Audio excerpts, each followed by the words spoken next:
This government meeting is brought to you by Eastworks and our local cable subscribers.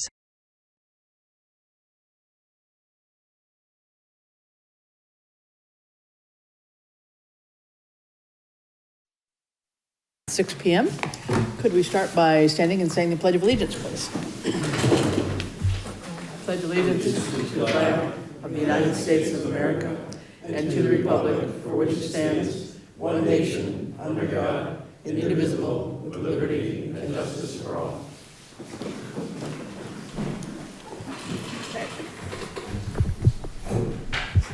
We have a bit of a crowd tonight. Do we have anyone that's open time for the public that is not on the agenda? Robert, yes. Hi there. Robert Floyd, College Highway Town Moderator. In a previous meeting, there was concern, discussion, interest in whether a hearing could be held during a town meeting. And the answer is no. Separate legislation from executive branch. What we do is we work closely with whoever has an article and wants to make a presentation and suggest that they make a presentation at 6 o'clock in the audience where the town meeting's to be held. We've done that a couple times. They clear out, everybody fine tunes, select board comes in from their meeting, and town meeting starts at 7 o'clock. So I would recommend that. But a lot of people wouldn't be there at 6 o'clock. Well, it's not meant to replace a hearing, yeah. But if whoever is interested, pro or con, would come at 6 o'clock. They have that opportunity, and I just wanted to highlight that. Okay, valid issue. Okay. Cheers. Yeah, we haven't got that far yet in terms of a possible special town meeting, but that's good to know as we move in that direction. Thanks. Okay, anybody else for open time? If not, we'll move into our agenda. And everybody, please be sure your mics are close enough to speak into and be heard tonight. We'll try and hopefully be on target with things. So our first thing tonight is actually a presentation by our friends at Tie and Bond, David Partridge and Bill Hardy, to talk about the Hamden Pond sewer update, design and cost. If people remember, we had them do a little bit of an update from a study that was in 2002-ish, something like that, 2000. And so with some ARPA money, they did an updated part of the design, and now we have their report on that. So we thought we'd close the loop and see what their findings are. So Sure.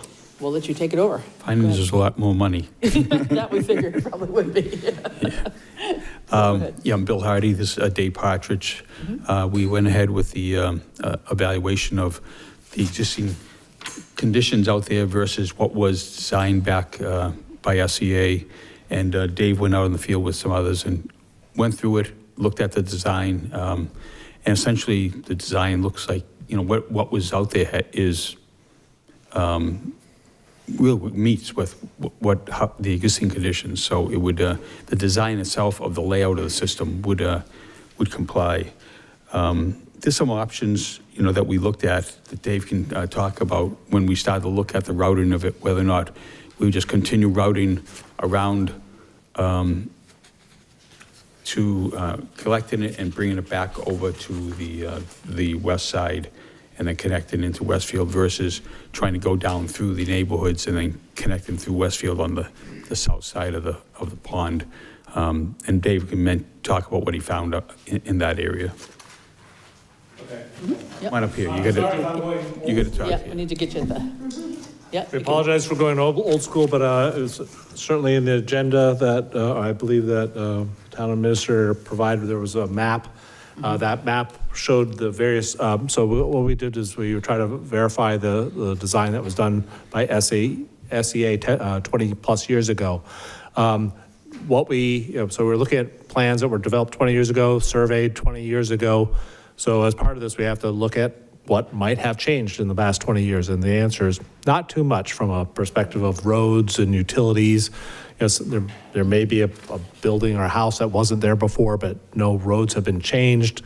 The wetlands has not really changed. The lake is still in the same location. So the original design was to design gravity sewers for the most part, so that most of the buildings could be served by gravity sewers. And that, the way gravity sewers work is that you want to try to sewer at least the first floor, and sometimes if there's a basement, you want to put the sewer deep enough in a road, and then it has to pitch in a certain direction, usually the direction of the road grade. And what happens is, it's relatively flat in some of those areas, some low spots, and so following the roads, at some point, they come to low points, and that's where you generally have to have pump stations, where gravity sewers come, and the only way to get the sewage out of there is you put a pump station there, and the pumps, usually in a self-contained structure or usually a building nowadays, it pumps the flow through a force main pipe, and by pressure it could just send it one direction or another. And usually distant, you have limits to how much height you could pump over a mountain, for example. You can't really do that. Maybe a hill, or you could pump the flow considerable distance as long as there's not pumping up a hill, because there's limitations of pumps. So what we show here on this map is is pretty much the design from using the same map that they had 20 years ago. We kind of colored it up green, showing all the gravity sewers. The pink is the force mains, where from the pump station locations to where we have to then pump it to a gravity sewer. Well, I'm going to just suggest you might stand at the corner. Yeah, no, so I'm not sure where the cameras are going to get you, but yeah. He'll be my Vanna White. There you go. Don't turn this, So you see the pond. We have the west side and the east side, where there's various houses. There's more houses on the east side, a little bit more densely populated. But the idea was, so there's on the east side, there's like several different gravity pipe systems. They're bunched in the green, but then every so often it gets to a pump station. There's two pump stations, that one right there, and then right there. So the flow from, Camp John Road, there's a pump station south of there. So everything south of Camp John Road goes to that pump station where you're to that point. From there, that pink line, it pumps up to the, what's that road called again? Bloomer Road, to that gravity system where it goes to a pump station right where his finger is now. And from there, the original design was to pump across the north end of the pond, which is a lower lying area. So it had to go, in order to get it from one side of the, we had to consolidate all the sewage to a single system. So we're pumping it over to the east side, and there it goes to a gravity system and flows southerly down into the Westfield line. Right there, there's an existing pump station that serves the city of Westfield, that neighborhood over there. So it's kind of a leapfrog sort of situation to get the sewage all the way around the north side of the pond to get it to that point. From that point in Westfield, it's called New Broadway Street, the pump station there. They have to pump it through a series of pump stations and gravity systems to get it eventually to their plant, which is by the Westfield River down in Westfield. So it's like 5 miles away, 6 miles away. And along the way that they might have neighborhoods that connect their own sewers to that. The city of Westfield also has what's called a dry sewer. So they have a neighborhood that's to the south of Longs County Road. They have that neighborhood has a sewer in front of it, but they never connected this. It's never actually connected to their system. So they put a pipe there, but they're not actually served by a sewer. They've done that on several streets throughout the city that when they put a new development in or they might be rebuilding a road, they'll put a sewer in, but they haven't connected it yet. So it could be argued whether that's cost efficient because they're putting in a pipe and not getting into the value of it, but they have that capability on some of these streets. In that case, with the sewer that's on that dry sewer by where Bill's hands are, it's by the intersection of 202. All the dry sewers were laid to a point, but they did not put a pump station there. In order to connect that neighborhood, they have to build a pump station and connect it over to either New Broadway or to another system down there. So it's a bunch of leapfrogging when you have such a flat area as Westfield and Southampton. You can't just build a gravity system from one point and be able to serve the entire city. It's very common to have gravity sewers and pump stations. The point is if that sewer was not dry in Westfield, and if over the last 15, 20 years that Westfield had built that pump station, there's a chance that we could avoid some of the piping, like especially putting that force main around the north side of the pond, which is, from a permitting point of view and from a cost point of view, it's something you'd rather do something else. But if there's no other sewer to connect to on the east side of the ponds, what was done by SEA at the time was the right thing to do. And so so when it comes to what's the overall effort to do this, it's a lot of pipe to serve a lot of these houses. Could it be made more efficient? Well, if Westfield had done some other work, you probably could have saved some effort. But no matter what, we have to still put a sewer or and a series of pump stations. One thing I forgot to mention, there's a couple low-lying areas that's in orange there. Those are grinder pump systems. So whenever these are areas that you don't want to put the money to put a new pump station just to serve 4 or 5 houses. But there is a way that you could, the houses could have an individual pump, say, in the backyard where their septic tank would be. They'd put a small pump station and pump that individual house's flow to a local gravity line or pump station. So there's a couple low-lying areas that, per the SEA design of 2000, it's pretty much how you would do it today. The same is to put these small diameter grinder pump systems there. I do want to say that even though you have a gravity pipe in front of every single house, in some cases where there's those neighborhoods, the pipe might be 8 or 10 feet deep within the road, but the house sits 8 or 10 feet below the center line of the road because of just the grades. So in some cases, even if there's a gravity sewer in front of it, those houses also might need a grinder pump. The only way you could avoid that is making the pipe even deeper, and that would be more expensive all around. So there's when it comes to looking at individual houses and individual streets, if you want to take that 2000 design by SAA and tweak it, you could. I don't think at this point, I mean, right now we're just in a redesign or confirming the design for that was done 20 years ago. It's not worth trying to figure out to save 1,000 here and cost 500. It's a balance, but there's no major change to what was done back then because there's no changes to the roads or the area. The design was pretty sound for the time. I think the one thing that would need to be changed is the pump stations. Back then, there was less requirements for a pump station when it comes to reliability and redundancy, especially in the case of emergency. Back then, they're pretty simplified, contained small package pump stations. DEP requires a little bit more resiliency when it comes, and so to pump stations, so you probably spend a little bit more money than that was originally intended by SEA, and probably a little bit more property. So that was probably the only recommended change that we would say from the perspective of what was shown back then. Costs, however, 20 years have gone by. The cost of construction has gone up seemingly faster than inflation, or if inflation is on average 1% to 2% a year in our standard years. We won't talk about this year because who knows what that is so far. But I think you'll see the prices that were presented in our memo. We referred back to the cost that was estimated in the 2003 sewer use charge study that was by SEA, and it was $4.5 million to do the construction of this project. Back then, and now it's $14 million. Yeah, so just compounding interest and a lot of things happen. And one thing, Chris, that you brought up right at the beginning of the meeting, before the meeting started, the cost of the upgrade in the pump station in Westfield is not included in that 14 million. It's about $1 million, right? We don't know what the question, when Dave spoke with Westfield, they were, they said, I don't know, $1 million.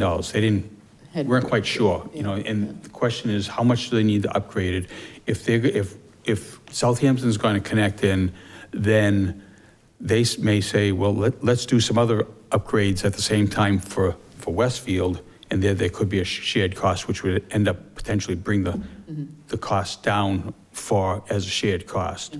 Would there be only one pumping station for Westfield that's needed, or both of them? They're both old, you said 30 years or something? I mean, this project would only involve one of those pump stations, all right? Well, there's a pump station at New Broadway, but before the sewage reaches the treatment plant down by the Westfield River, it goes through like 2 or 3 other pump stations. But because this pump station serves a relatively small neighborhood now, adding all this flow is a significant impact to that one pump station. Right. As you go further down the line, the increase from these houses is smaller, so there's less chance that there will be an upgrade needed, or the upgrade would not cost as much. In general, I mean, we're talking very general terms, but if that current pump station in Westfield only serves 100 houses and we're adding 200 houses here, that's a significant change. Sure. But if there's 2 or 3 pump stations down that's like 2 miles away and they're serving 2,000 houses, an increase of 200 houses isn't that significant. So when we met with them, they just said, yeah, it's going to cost money, and these are getting old. It's going to cost about $1 million, and we could get into a discussion and say, well, you're going to have to replace those anyways. Why don't you just pay for it? But they kind of hold the cards when it comes to trying to see if you want to add flow to them. So, back in those 20 plus years ago now, when we were in negotiations with Westfield, we have the cost of, say, the pump station here, but then the other cost that they had talked at the time was a buy-in cost to the treatment plant. Because they have already spent money in the treatment plant, and then there's a portion that say, okay, you want to buy X percentage of it, then you'd buy it in. But then they have to look at, they would look at how old the existing facilities are, and therefore, they would reduce the cost, because you can't charge, DP won't let them charge the full amount for the brand new pump treatment plant. It's what's the useful life left. And likewise, if there was any potential upgrades at the treatment plant, which I don't think there are any planned for, because it's already been upgraded, then there wouldn't be. And then of course there's the user charge system for the actual use that gets charged to the homeowners. That we would want to negotiate and talk about what type of cost would they be charging, because there's cities usually have a cost for their city residents, and then there's a cost for outside of the residents. But that extra cost many times includes a buy-in cost that's already built in, because sometimes you have a lot of times you may have a few houses over the border in another community, and so they're not going to just charge a lump sum for the treatment plant. They just increase the cost of the rates. So we'd have to talk to them about that. But these are things we need to be discussed with them. Right now, what are they running, around 60% capacity at the plant? They do have a lot of extra capacity because they built in for it. They also have what's called an intermunicipal agreement. So whenever a city teams with another community to, for their planning of their treatment plant and their pump stations, and they try to anticipate what the greater build out is. So, and it's good, even if someone might say they should never expand Westfield and never add any more houses, it's still a good idea to provide some extra capacity, because times change. 15, 20 years go by, and someone, they want to expand, and it's just more efficient to do it up front if you plan it up front. So the town of Southwick, for example, they are part of an intermunicipal agreement with Westfield, and they pump some of their sewage from like the downtown area up the bike trail, I think, up to their system. And did you get a sense, I know you said you reached out to the DPW in Westfield, did you get a sense that they're willing to even talk about this idea, or are they just sort of like, nah, this really isn't worth our time? I mean, well, for them, they love to share costs. Yeah, so you're more customers, so they'd be interested in. But then you got to be able to negotiate and hopefully have good faith towards each other, because back then, I was there at the negotiations. At the time, originally, when we started broaching the subject with them even earlier when we were doing the facilities planning for the town, Westfield says, we don't want, at the time, didn't want us, want Southampton. They said, just do it on your own.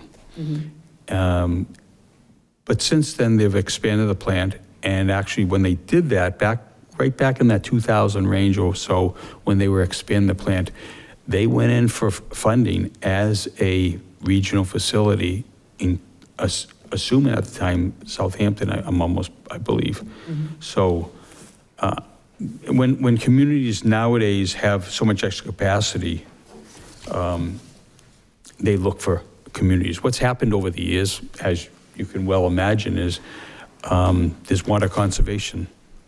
And a lot of these plants that were designed for, say, 110 gallons per capita, gallons per person, per household, has gone down into, it was 80, it's 70, 60, it's gone down significantly. So now all of a sudden, a lot of communities have extra capacity that they didn't expect at the time, because now all of a sudden, years later, now people are using low-flow toilets, low-flow showers, et cetera, and it's cut down water usage significantly. Same with industry. Some of the towns and cities around here relied on industries that use a lot of water, and now some of those industries have reduced or shut down or moved away. So, yeah, so a lot of these communities are interested in getting more sources of revenue, including. Because they don't need to do anything more to their plant. They can just bring you on in and just, bring that extra revenue stream. Okay. Yeah. So just maybe to wrap up, you mentioned 2 or 3 funding sources in here, maybe just to mention those in terms of where one might go to look for money as we're even thinking about whether this is a feasible idea.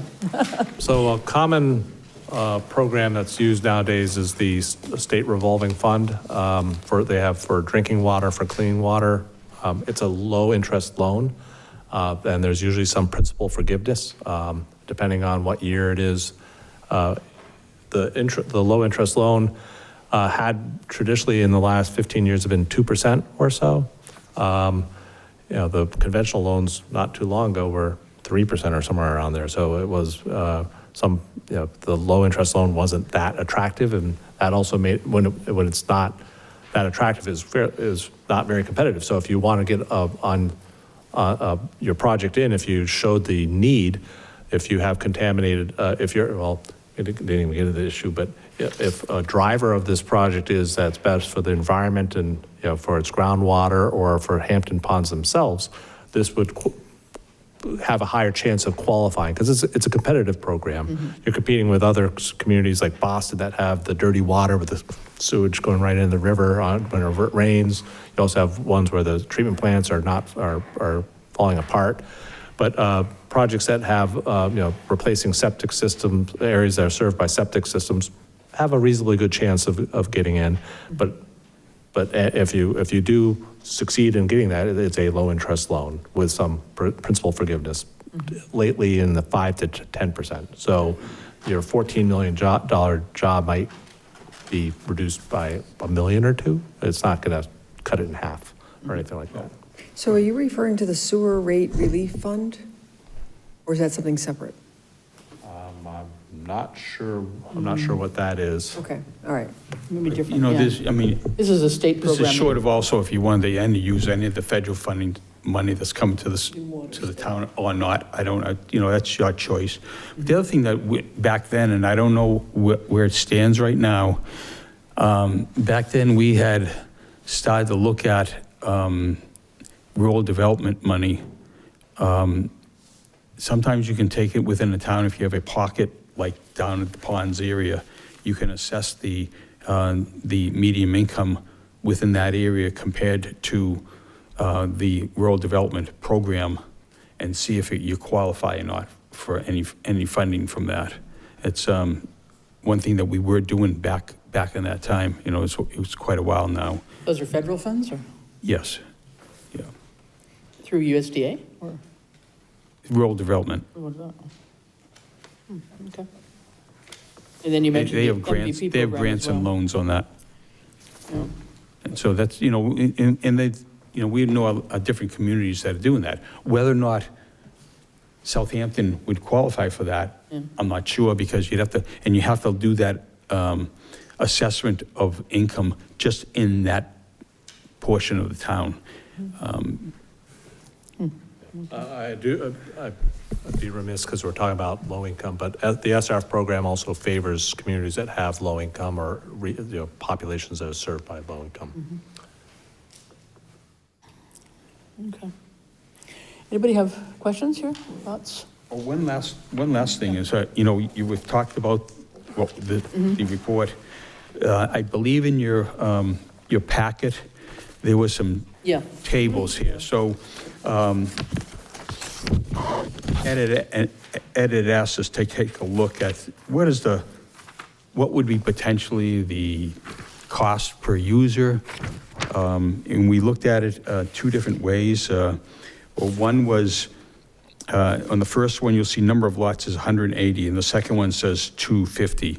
So the 180 is just the number of active houses there. The 250 is the number of lots. Now, what we didn't attempt to do is even on those vacant lots, where if there are any large ones of whether they were subdividable or not, that could create more lots, we didn't get into that part. That would be something you'd have to look at. But it gives two different areas, and Dave went in ahead and looked at it in 2% increments from 0 to 10%, not knowing where we are on interest rates. I mean, interest rates are fluctuating all over the place right now, and if you're typically though, you're thinking you would if you do be able to qualify for an SRF loan, then you'd be in that 2% range. And if there was any principal forgiveness, it would be, help out there. But it gives you an idea what would be the potential cost at the $14.57 million. Yeah, we do. We have it as a 20-year loan and 30-year loan. So that's what the two tables are for. So traditional SRF loans are 20-year, but you can stretch it out to 30 if you want. Yeah. What happens is when you start to look at when they look at the length of the term, it depends on what you're building. Sometimes if it's just on a treatment plant alone, they have like a 20-year life. So therefore, you don't fund it past its useful life.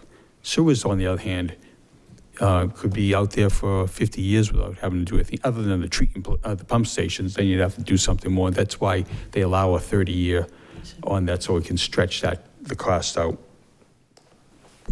Some other important things, I know that these numbers can be quite high, is this is just to put the sewer and the pump stations and the force mains and to restore the roads back the way they were.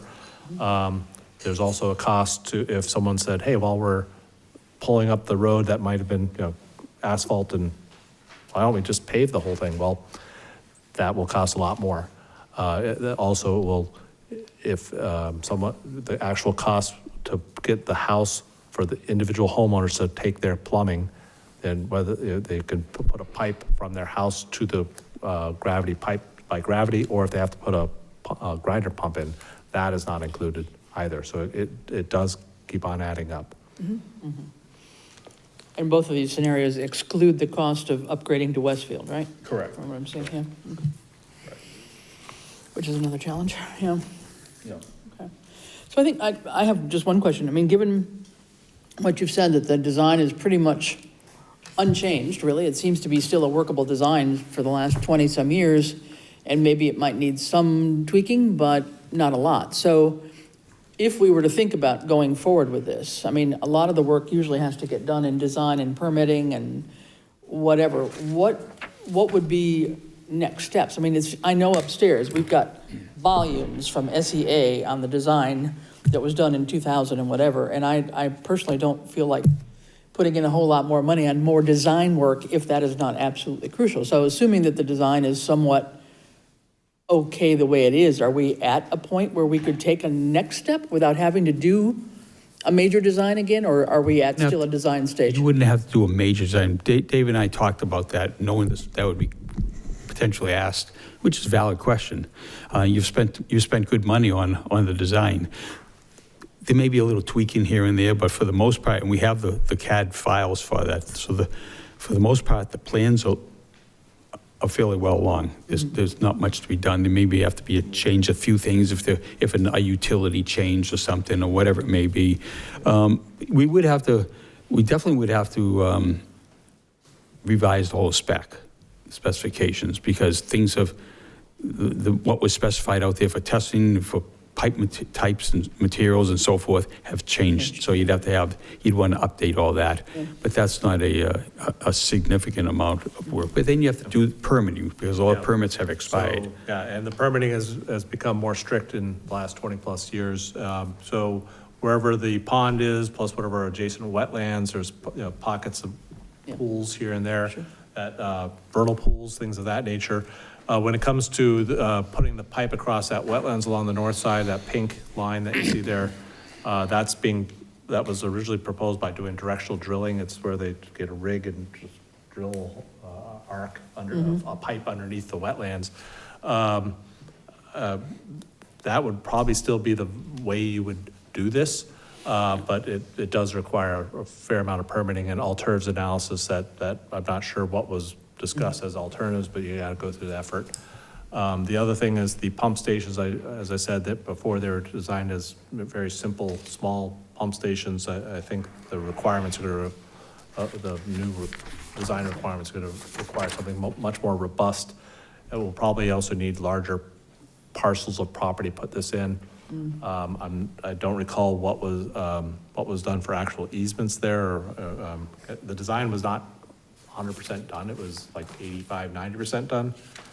So I don't know if anyone put any effort in the easements, and certainly. No, we didn't acquire easements at the time. The design was ready, but we couldn't. So there's other work like that and legal I mean, work the pump that has to be station done. even, at the time was if I recall, there was a wet well, and then there was this dry pit above it.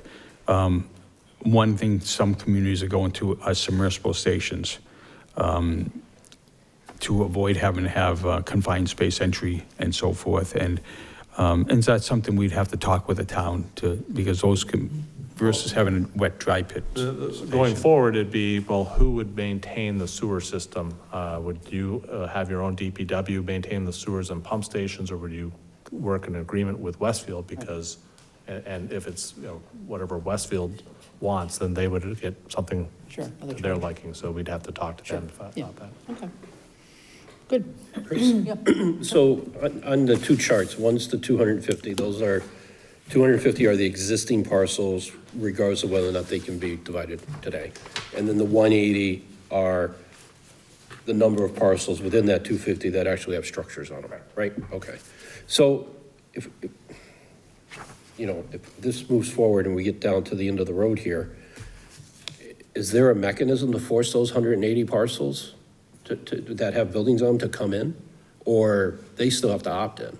There's not a 100% conversion rate, or is there a law that mandates that if we make sewers available, you have to get off your septic system even if it's 2 years old and valid? Typically what happens is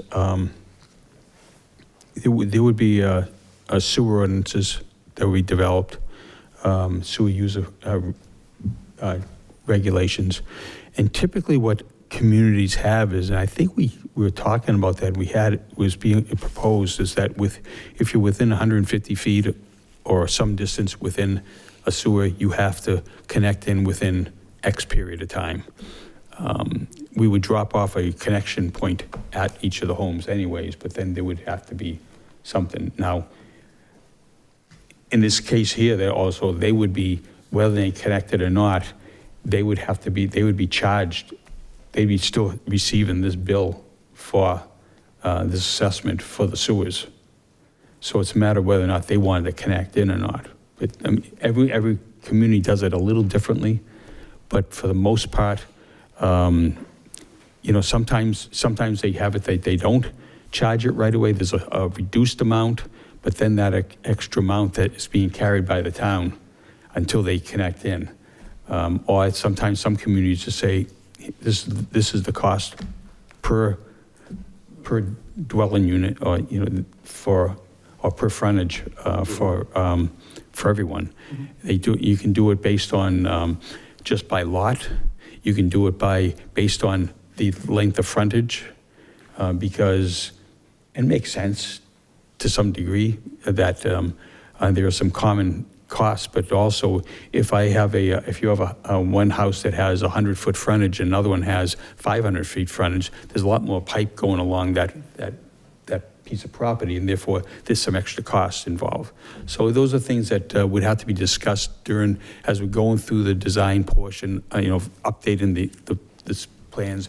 We'd be working with you folks to say, this is, here's some options. How do you want to go about it? This is the options, and these are the relative costs associated with that for each of the homeowners. Okay. Good to know. Okay. What are reasonable next steps? Are we at the point with what you've produced to refer it to the grants committee to say, are we eligible for the federal program versus the Clean Water State Revolving Fund versus the MVP program? Or are there steps that have to be taken before that? I can speak for the state revolving fund. I'm very familiar with that program. We have projects going all the time through that. So there's a cutoff periods for timing. So so what you need to do is by August of next year, you need to submit your proposal to apply to the program, and usually by January of that following year. So let's start adding the months up. So in July, August of 2023, you would apply to the program. If you would find out by January if you were awarded the loan or that you could actually apply, and then by May of that year of 2024, you need to authorize funding for the project. You have to bond for it. And then by October of 2024, you would then submit your formal application so that you could go out to construction the following year. So that's 2025. So, and then this is probably at least a 1-year construction period, possibly towards 2. Yeah, it'd be, at least a year. you might have a functional, you might be able to do part of, you would segment it probably. You could probably get one side of it done.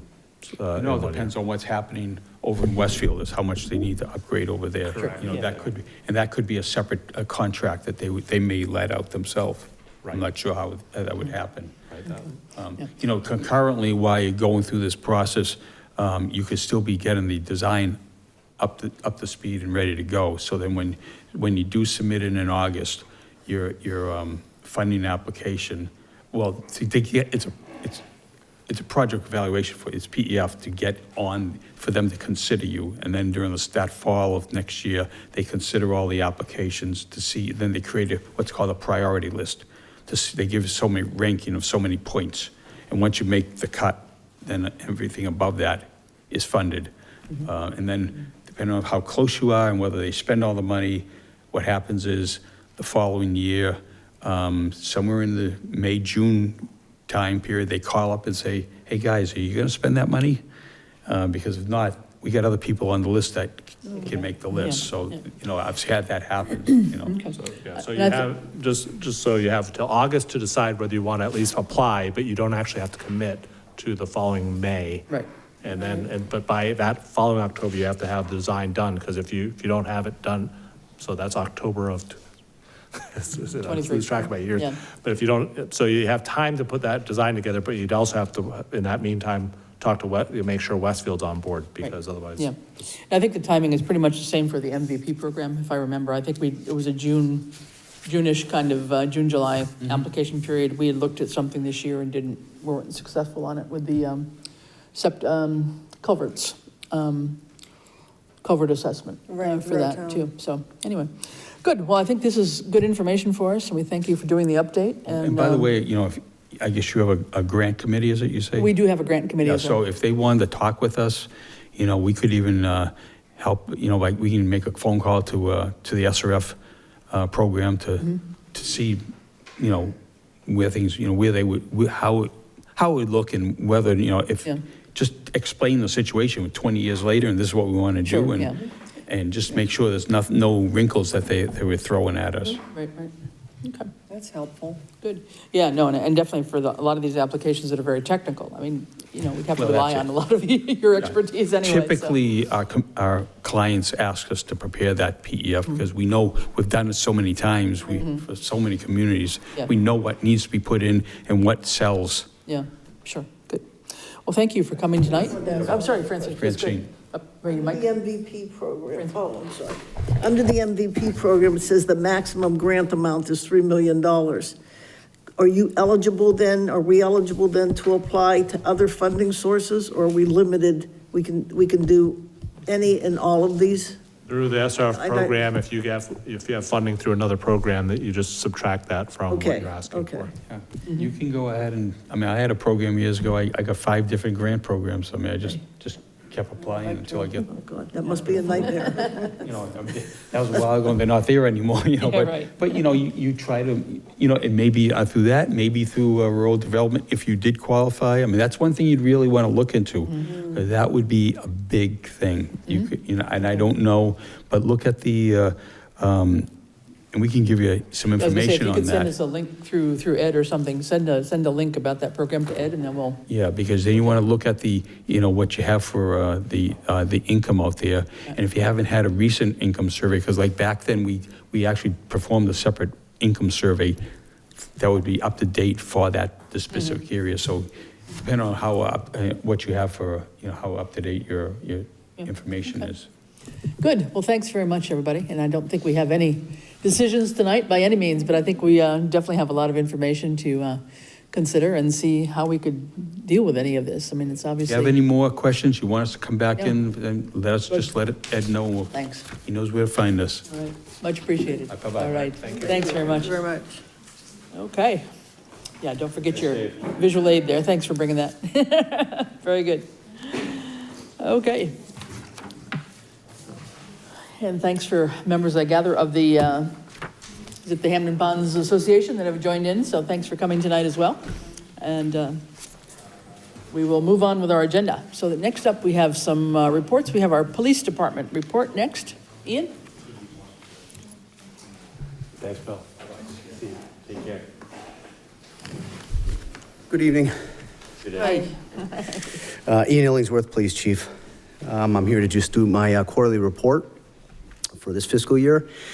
Before I do this, I just want to preface, because I don't want anything to get misinterpreted by anybody, viewers, or anybody here in the audience. I'm going to talk about staffing and shortages.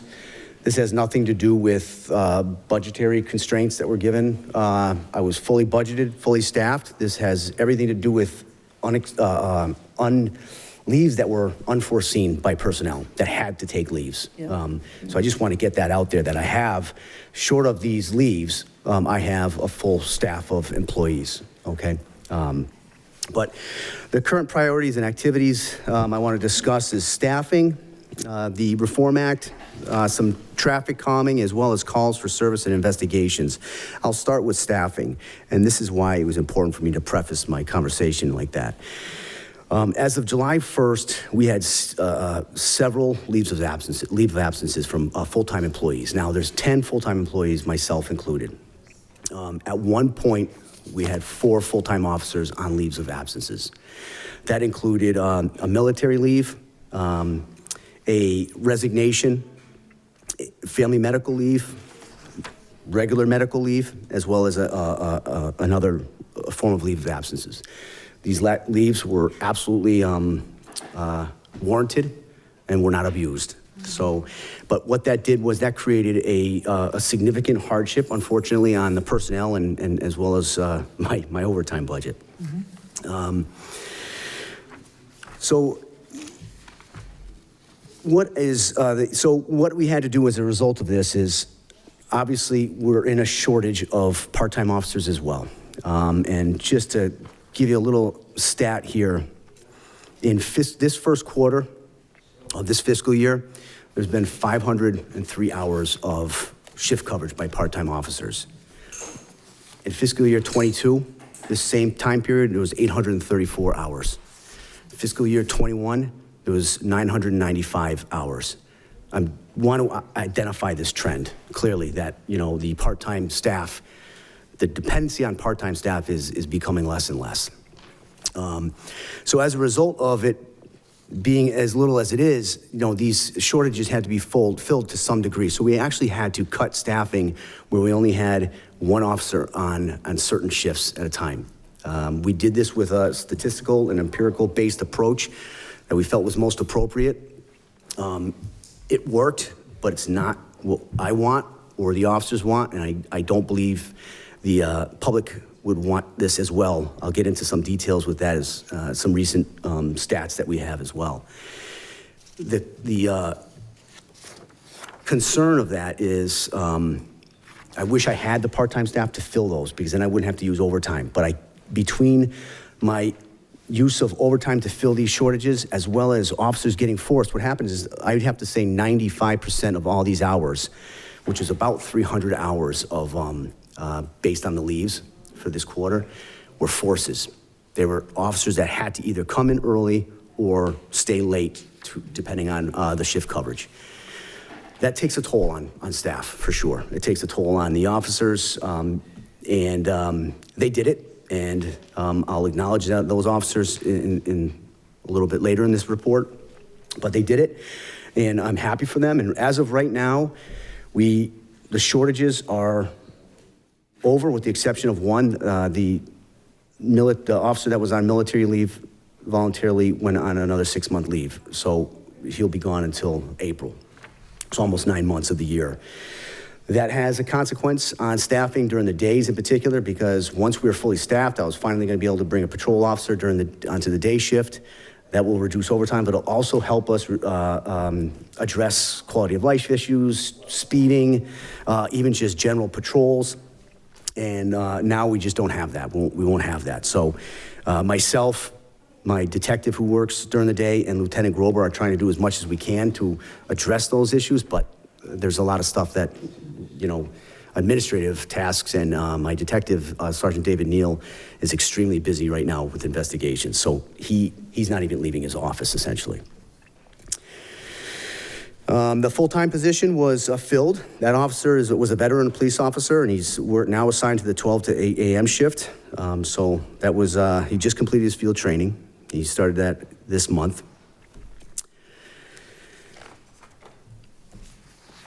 The communications department, I have a full-time dispatcher that has given a tentative resignation. It has not been official yet, but tentative. She gave us at least enough notice to try to prepare for this. She's just she is taking another career path outside of dispatching, but she wants to remain on part-time. So within about a month and a half, I expect her to give her official resignation. I'm trying to accommodate this shortage in advance, by the reason I have the newly recent hired part-time dispatcher, and I put in for the PCF or the PRF for the other part-time. So perhaps either one of them might want this position, or they can at least help with the hours that are going to be unaccounted for by this dispatcher. We're always currently working on the Justice, Equality, and Accountability Act compliance. So that's evolving. The Reform Act is evolving. Consequently, as a result of the Bridge Academy, I will lose at least one part-time officer by July 31st, because of the regulations with part-time police officers. That's just at least one. I'll know in the future if there will be any more. Traffic calming, we get a lot of requests for radar. We try to do our best to address them. We have a radar a request or a complaint sheet. The officers address that. They sign and date when they cover these complaints. Currently, we just recently moved the solar speed sign from Line Street. It was there for a significant time, just doing some traffic studies. And we put that over by the Fletcher Farm. I don't know if you were there over the weekend, but you can understand why that sign is there now, because of the amount of people that were there, and kids crossing and families crossing the street. So hopefully that will calm traffic a little bit, as well as their own mediation efforts. The battery-powered sign, that just goes every 2 or 3 weeks. We put that in different locations throughout the town based on complaints. We only have 2 of them. The police department is continuing to work with the ad hoc grants committee relative to traffic and pedestrian safety on Pomeroy Meadow Road in the area of William E. Norris School.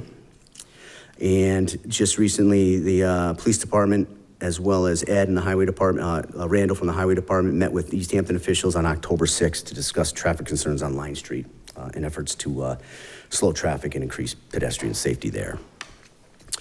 Calls for service, and this is where I want to go back, and I want you to just, this is why it's so important to address this is what my concern with one officer on a shift, at sometimes during a shift, I should say. During this quarter, there's been numerous break-in and enterings, cars, there's been 3 break-ins to homes and an attempt to break into a business. What is significantly alarming to me as the police chief and somebody that is, you know, my job is public safety as well as officer safety, as we've seen a substantial increase in calls for service for persons suffering from mental or behavioral health. Consequently, as a result of this, unfortunately, we've had an increase of assaultive behavior towards police officers responding to these calls for service. Since July, this first quarter, we've had 4 incidences where officers had to draw their taser. They hadn't had to use it, but they had to draw it because of assaultive behavior towards the officer or somebody else. 3 of those incidents happened within the last 30 days. So it's increasing. I'm seeing trends. Again, I'm seeing trends here, and this is concerning to me when, fortunately, this is at a time where, again, that's that empirical and statistical approach of only having 1 person on. This hasn't happened during those times, but it's always easy when you're working with somebody else in situations like that. And safer, obviously, not only for the police officer, but safety for the person that's in crisis. Our investigator over the last 3 months has written and executed at least 5 search warrants for various crimes against persons. And one of the things I want to talk about with this is because our overtime budget, I only budgeted based on the prior years for the budget, about, I think, 90 hours for investigations. I think it was 89. We're already at 60 hours of overtime in investigations based on the number of search warrants and felonies and incidents that occur where you have to respond then and there. You can't wait. So I'm just giving these numbers out so you can understand, because I'm going to talk about where that overtime budget was expended, and that's part of the reason. So in the second category here, we're talking about budget spending and status and concerns. I gave you an outline of where I'm currently at. Overall, between the communications and the police department's budget, we're at 24 expended. So we're right where we need to be overall. But there was, when you look at or inspect some of those line items, you'll see that some of the percentages aren't commensurate with the time of the year, and I want to explain those to you. So police wages, they're at 21.58. So right now, we have a surplus. Why? Because of all the leaves. They're unpaid leaves. The police education incentive, there's 2 installments of that. The first installment hasn't been made yet. That's usually in December, and the second is in July. So that's why it's at 0% spent. The overtime, this is the concern that I have, and this is where I want to draw your attention towards, a special town meeting, because I'm at pretty much 50%. I'm spent double where I should be, and that's not even including filling all the shifts. So I'm trying to put officers where I believe they need to be, 2 officers at a time. So there's a lot of hours that aren't manned. So, and that's for 2 reasons. Budgetary reasons, and also I don't want to overdo the officers. I don't want them to get so burnt out that they can't deal with it. That's not healthy, and so that there's a reason for that. The police department expenses, they're right on target. Equipment maintenance, this shows 56.74% spent. That's only because a lot of contractual agreements right up front were paid. That's why that's normal. Building expenses, that shows low. It's just electric credits have yet to be reconciled, and I keep an eye on that. So that's where we are where we should be with that. Communication wages, I'm right just above 25%. That's on target. And expenses for communications, I'm below, but we haven't assigned any professional development yet for this year. So that's part of the reason for why that's so low, is it cost. I also provided you just with the, where I get my figures. If you see it in the packet there, that's my budget as of what was spent. And if there's any conflicts with the expense report, this is what I go by here. Some of the reasons for the overtime expenditures, this is why it's as high as it is. I broke down in the following page that you'll see, that line item number, the pay category, that's all my overtime expenses. So it's $37,000, about $38,000 that has been expended. And about half of that, not half, about 14,000 of that was based on the unaccounted shifts, I should say the overtime for forces and officers working because of the employee leaves. And again, 89 hours of investigation was budgeted based on prior years. This year, we're already at 60, and I'd imagine by the end of the month, we'll probably be at close to 80.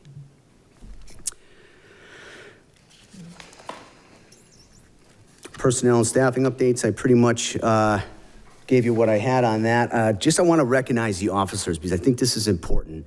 And I want to do this in a more formal setting at some point. But due to the numerous leaves, shifts were required to be filled.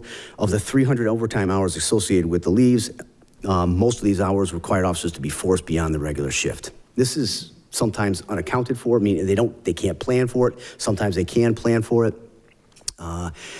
These officers that took the brunt of this, and I can say they did it with, they made my life as their department head easier because they did it without complaint, even though they had every reason to complain.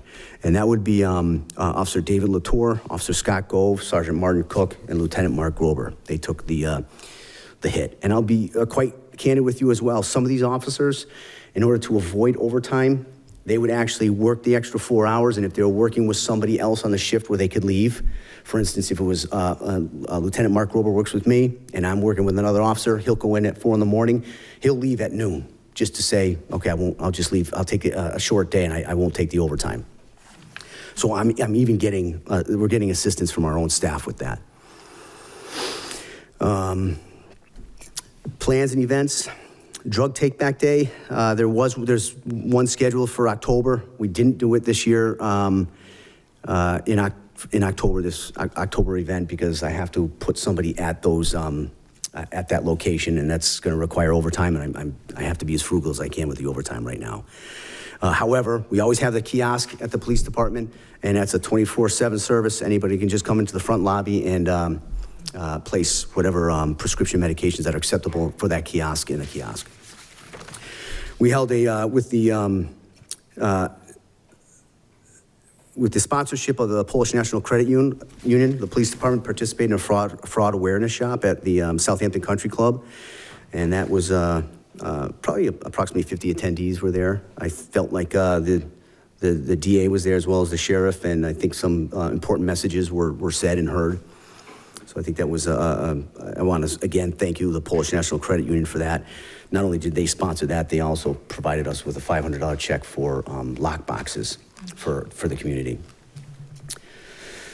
for people that need them at their houses. The DARE program that just started, Officer Gove started last week. And we also implemented our resident reassurance plan program. And this, with the assistance of a working group involving members of the COA and the select board, and this very important program was implemented in August. So it's currently active. We don't have a lot of membership. I actually will be going to a Lions Club meeting in 2 weeks to try to continue to promote that. But if, again, that's a free of charge. It's essentially, if somebody feels like they need a call every day to make sure that they're okay, they haven't fallen, or they just need that reassurance, the police department, they can call our police department at certain hours, between certain hours when they call. If they don't call, the dispatcher will contact them, and if the dispatcher cannot make contact with them, they will send a police officer, and the police officer will check on that person. And as a requirement, they have the lock boxes. The lock boxes are free of charge because of the donations that we got. We install the lockbox, and if we have to make entry into the house to assist anybody, we can do so without breaking any doors or windows or having to breach anything to get in. Long-term issues, I'll just reiterate about staffing. I explained the trend I'm seeing with the part-time shift hours. It's, in the last 2 years, it's decreased significantly.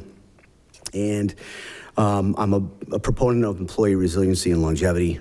And, I know the board worked with me during negotiations to help that, and I appreciate that.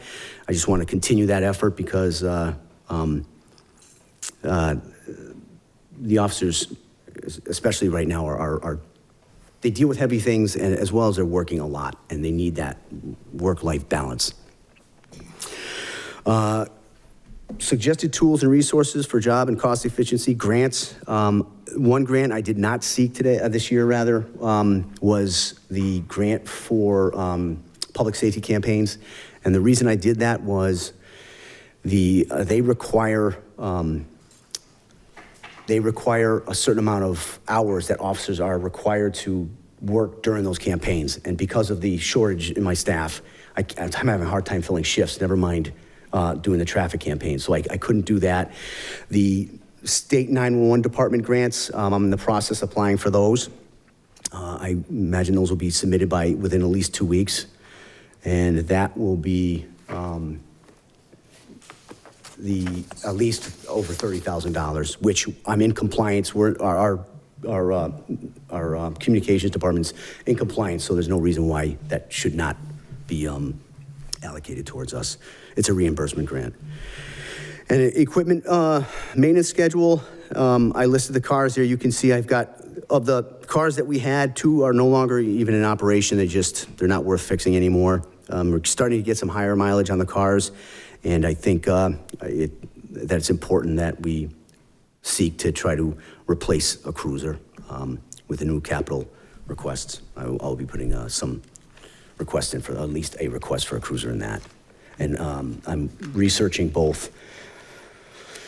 I'm researching an electric vehicle to see where that may bring us, as well as either a truck or a car, all provided that they meet the standards of a police car. But other than that, everything is well. And as far as the staffing goes, I see, again, the light is at the end of the tunnel. I see it. So once we get that other officer back from the military leave, we'll have a full staff again, and hopefully things will be back to normal. Great, good.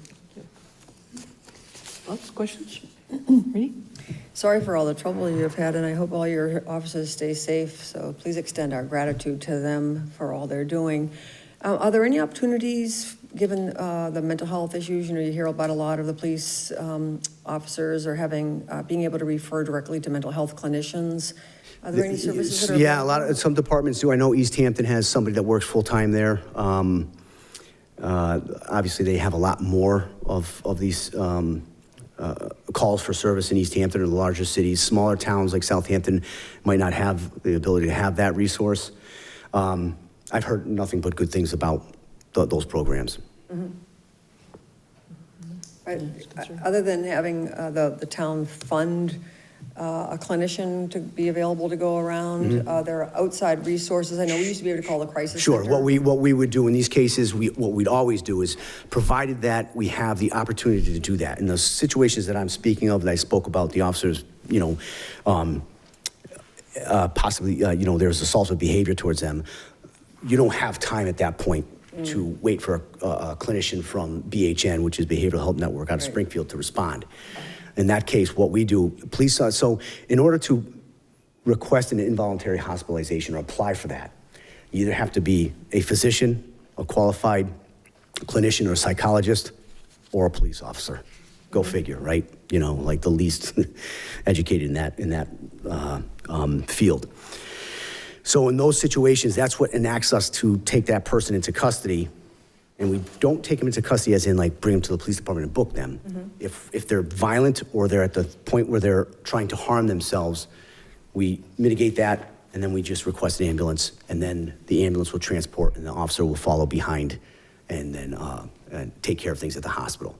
In situations where it's not an emergency, but yet someone is in crisis, We respond and we reach out to BHN, and BHN then, if they have somebody available, will send somebody out, and typically they always have somebody available. It's usually about a 30-minute response. Right. Okay. It's tough. Yeah. It is. It is. No, thanks. I think it's a very, very thorough report, and thank you for all the various information that you've provided here. I know I've been very impressed with my interactions lately with the police department. I've had the occasion on a couple of unfortunate occasions to be involved with a couple of your officers, but they've just been very great in terms of quick response and Sure. just In really fact, taking care of things. you know, one of those last break-ins was involving a behavioral health issue. And, you know, the person, I don't believe, had any nefarious reasons to be there. But it was a situation where at 6 o'clock in the morning, somebody came out of their bathroom and found a shirtless, pantless person with gloves and a hat on in their house. I have no idea who they were, you know. So mental health crisis is significant. I think everybody's seeing this, you know, whether it's in the EMS field, whether it's the law enforcement, whether it's schools, whether it's in regular workplaces that aren't. Well, and I think the overall message is for everybody, lock your houses, lock your cars, and be sure. Yeah, and you know, report. You know. You know, call the police if you see something suspicious. You know, the last round of car breaks, our officer encountered the vehicle that was involved, and the vehicle took off at an excessive speed that would not justify an officer, you know, pursuing it. Yeah. So, yes, it happens even in the smaller communities. Just you know, be vigilant, and I would just encourage anybody that's, you know, here or reviewing this or sees the video or is watching it currently, call the police. You know, if you see something at anything, just call us so we can get an officer out there and investigate it, because what we don't know, this also helps us identify trends, because a lot of times people get their cars broken into and they won't reach out to us. They just recognize, oh, some stuff was stolen, and we find out later through other means. Maybe it might be social media that their vehicles were broken into. But also we try to identify hot spots, and that's where we can kind of send during certain hours of the night where we want to put our police officers. It's stat driven. Sure. Okay, good. Okay. All right, yeah, anything else? Anybody? I just want to say this is really important information, and I hope a lot of people are watching tonight, because people need to understand, you know, the environment in which we live, what the police department is doing for the residents, and what we can do for ourselves. Right, and you know, I think what's important is, you know, yes, we're called police officers, law enforcement officers, but we're really, we're more so, and especially in a community like this, almost, you know, we act as guardians, if you will. We're there for public safety to help, and I believe the department and the staff, that's their mindset. They have the guardian mentality. So. Very good. Okay. Thanks, Chief, very much. Appreciate it. Okay. Next up, Fire Department, Chief Workman. Hello, folks. John Workman, Southampton Fire Chief. Well, probably neither of us have quick reviews, but certainly why we're here. We've had probably since January about 600 calls. About half of them have been medical. The other half have been fire calls. Since July, we've had about 62 EMS runs, 46 transports, 14 non-transports, and 2, which we can't really call them assists anymore, but where we just go and it's a non-transport refusal. Current staffing levels are about 42 members, 19 paramedics, 11 EMTs, and 12 first responders. I've been taking some folks off the roster who haven't been active, just to reduce the roster and not a need to carry them. Currently, we have some folks coming in, some additional folks coming in, which is good. Some of the challenges we have when folks come in is we can't just take a paramedic and put them on an ambulance to work with a basic. We have, to our agreement with medical control, we have to have them work 30 calls with another paramedic before we can let them work independently with what we call a paramedic basic, a PB shift. So that takes a little bit of our resources, and so when you see somebody get hired on, I can't just use them in their full capacity right away. But we have had more success in getting people in, both on the basic level and on the paramedic level, and I'm looking at probably a couple more coming in, which is always good news. We've had a little bit of open shift, but not tremendously. Nothing's been completely open. We might have one staff member. And just, the challenge is with all part-time people is to find accommodations to everyone's schedule where you've got them there. Additional staff will certainly help to that. Our wage line items are both in fire and EMS are running pretty good right now. We're probably below, which is due to getting more basics on, which is a good thing. But we need the paramedics to balance that out, need to get them through the training program in order to make them most effective and cost effective for the town. Equipment, we've replaced some light bars. We've gotten a couple battery operated chainsaws, which is kind of nice only because chainsaws can sit around. And then they don't, although they get started once a week, oftentimes when you go to use a chainsaw, they can be a little fussy to start. So a battery-operated chainsaw, that technology's come a long way. So it's a nice addition to have on the trucks that you'll have a working chainsaw. Grants, which I didn't include in my report to you folks, but there is like the Empg Grant, which is the Emergency Management Preparedness Grant. That'll be coming due, that's out there. It's usually about $2,700. That's not just for fire department. Often we'll reach out to DPW, anyone for anything that will help in an emergency management with a position where the town is affected. So if DPW needs traffic cones, if the library needs tape or for pedestrian as they come in to use the library or for voting type purposes. So we try and go across the board to reach out to all departments to see who has a need that we try and fill. It's not a huge amount of money, but certainly $2,700 helps. And we've gotten it every year that I'm aware of. There's a state equipment grant, which we're looking to get into again. They were running concurrently for, they're supposed to go for 5 years. We've been fully funded on the first 2 years and hopefully are fully funded on the third year. Certainly do our best to write for our equipment needs and justify them to get the full funding on that, because it's not a guarantee that you get the full funding. Just a minute, those are the ones they use for the turnout gear? Or no? We've used them for turnout gear, we've used them for SCBA bottles, the air packs that you bring in, just the bottles that go in the back are almost $1,000. So we replaced almost nine bottles, which were out of, you can only use them, you have to hydro test them to make sure that, because they're a high pressure tank, every 5 years, and you can only do it 3 times until you can no longer use that tank.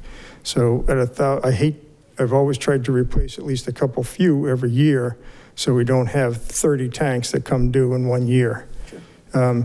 When we had originally purchased one of the engines, we'd gotten a fair amount of tanks at that time. So that's why we have so many that are kind of going out of service. We were fortunate to have that equipment grant, which then, got us a bulk number. It wasn't as high as many as all the tanks that went out, but I've been replacing them through the years. So we're actually doing pretty well with that right now. There's the ongoing SAFE grant, which is student awareness of fire education. We've done some fire drills in the schools. We're looking to get folks in there. I did lose one of the SAFE officers who was committed to that program. He's gotten a full-time job in another department. I'm trying to identify an individual to take that reign again. The challenge to that is ideally they would go to a week-long 40-hour training that they offer, which I would pay them to do, but with part-time staffing, they're usually committed to another job as well. And so it's hard to, I don't have just staffing that I can send to that. I really have to have the right personality to go into the school. It works well with seniors and kids, and ideally get them into that program. So we've got one grant that we'll be working on this year in the schools. Often it's just for, I try and give it back to the kids, so that the salaries I try and keep within the department unless I send somebody to one of those 40-hour schools. Past that, I try and pay for it out of our regular department funding, so that all the money that we get in from the state will go towards, hats or pencils or T-shirts or whatever it is that can go back to the kids. They're looking to come out with a new grant, so there'll be a closeout and then a new grant application, which will be going in soon. Probably one of our bigger issues right now is with building. Crew quarters in particular. One of the challenges that we had, of course, a few years back now, we'd gotten a temporary housing unit that we'd gotten used. That worked very well because prior to that, there was nowhere for anyone to sleep. And when we started on the second shift, we really needed a place for folks to sleep in order to cover nighttime shifts. That crew quarter, we had put on a pass-through that goes into the main structure, so when a call comes in, they don't have to go outside, they can just go through that main, through the pass-through into the main building. We had noticed probably about a year ago that we were starting to get some water that was getting into that area, like from the roof, into that sort of, it's sort of just a plastic vestibule that goes in between the two. I had addressed it a couple of different times, first with the initial contractor and then again with another contractor to try and reflash it, and we were still having some water issues. They were lessened, it seemed, but then with any big rainstorm, we were having a good amount of water that was coming in. I had a roofer go up, and we had identified that there was one vent that had a dent. It looked like it had been there for a while, but we replaced that vent. Still had water issues. After one big storm, I brought him right in just because I videoed a couple of the leaks that we'd had. He got up and had taken a ridge cap off, probably about a 15-foot section of ridge cap, which is, and it had almost 5 gallons of water in the ridge cap, which is really unusual. I do have some experience in the building trade. That's not a typical thing. I've used that ridge cap in the past. I think it's just the way that the wind blows there, and it's such a low-pitched roof that I think it, for whatever reason, builds in that ridge cap and then has come down. The problem, though, is that it gets into there, it leaks out of there over time, and now we have some soft walls in that crew quarter. The concern with soft walls is anything with wetness, is you may have a mold condition. I talked to Ed. Ed had worked with me to get an insurance, trying to get an insurance appraisal of the situation, what they could help us fix, and what was outside of the scope of our insurance policy. To this point, and I'm still working with that agent, so that'll be ongoing. There'll be more updates that'll probably come with this. The roof work is not covered by policy. I've already spent $1,200 on a temporary fix, and in order to do the roof over in its entirety is about $4,500. Not covered, would have to find some money for that somewhere to do that roof work. The insurance company, they came in, they did find wet walls, they've brought in some equipment, so now the folks over there are sleeping with these big dehumidifier units that are pretty noisy. Hopefully they consider them white noise and it'll help them sleep. But it's better than having any kind of mold condition in that sleeping area. They'd sent in an asbestos person. I think insurance companies are concerned with any sort of asbestos with any sort of renovation. It was unexpected to me, but it certainly makes sense from their point of view, as they don't want to have any surprises. So as I say, that's ongoing. I'm waiting to get more update as to the extent of what kind of repair they want to do. I'm hoping that we can bring them in, that restoration company. My biggest concern is probably how much time it will take to effect repairs. Because if they tear out a bunch of walls and a bunch of ceilings, you know, is it really viable to have people sleep there? I'll get into the emergency management side of the job in just a little bit, but certainly, you know, one of the parts of emergency management is, you know, what's your continuity of operations, the COOP plan. What do we do if that area is uninhabitable for, I mean, hopefully it's uninhabitable and they can come in a day, but it could take 2 or 3 weeks. And we don't really have a backup plan as to what do we do? Where are folks going to sleep? If we put them in the main building, we've already have the problem with no exhaust extraction. You know, there's a number of firefighters, Easthampton, and all the communities around us that are having cancer issues. So it's one of the big red flags in the industry right now.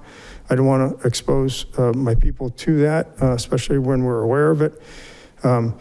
One thing that we might consider if it's an extended period of time is maybe we use perhaps the second floor meeting room and partition it off with beds on a temporary basis. I don't know what a good solution is, but that may be a good solution.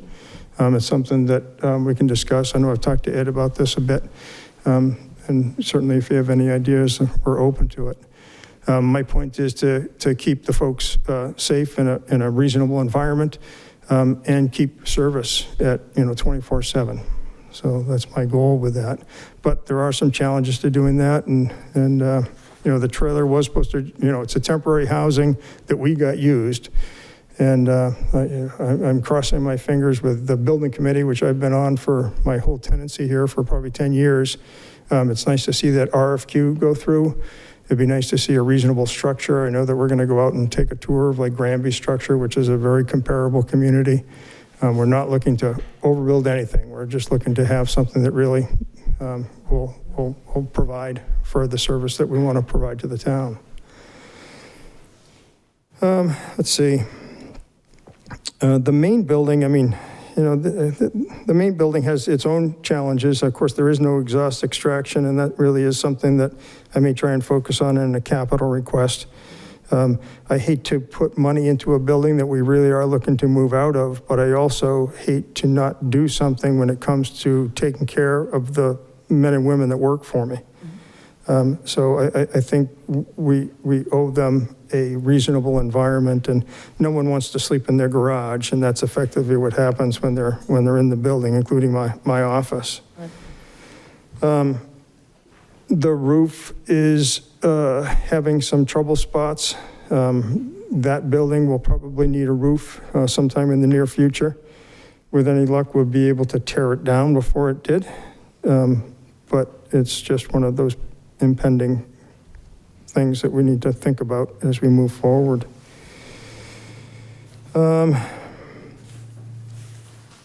Mutual aid, we have had a number of mutual aid, probably 30 out of our 300, but that includes everything from bringing a paramedic in for a basic crew. There's some calls, high acuity calls, that even with 2 paramedics on require a third medic in.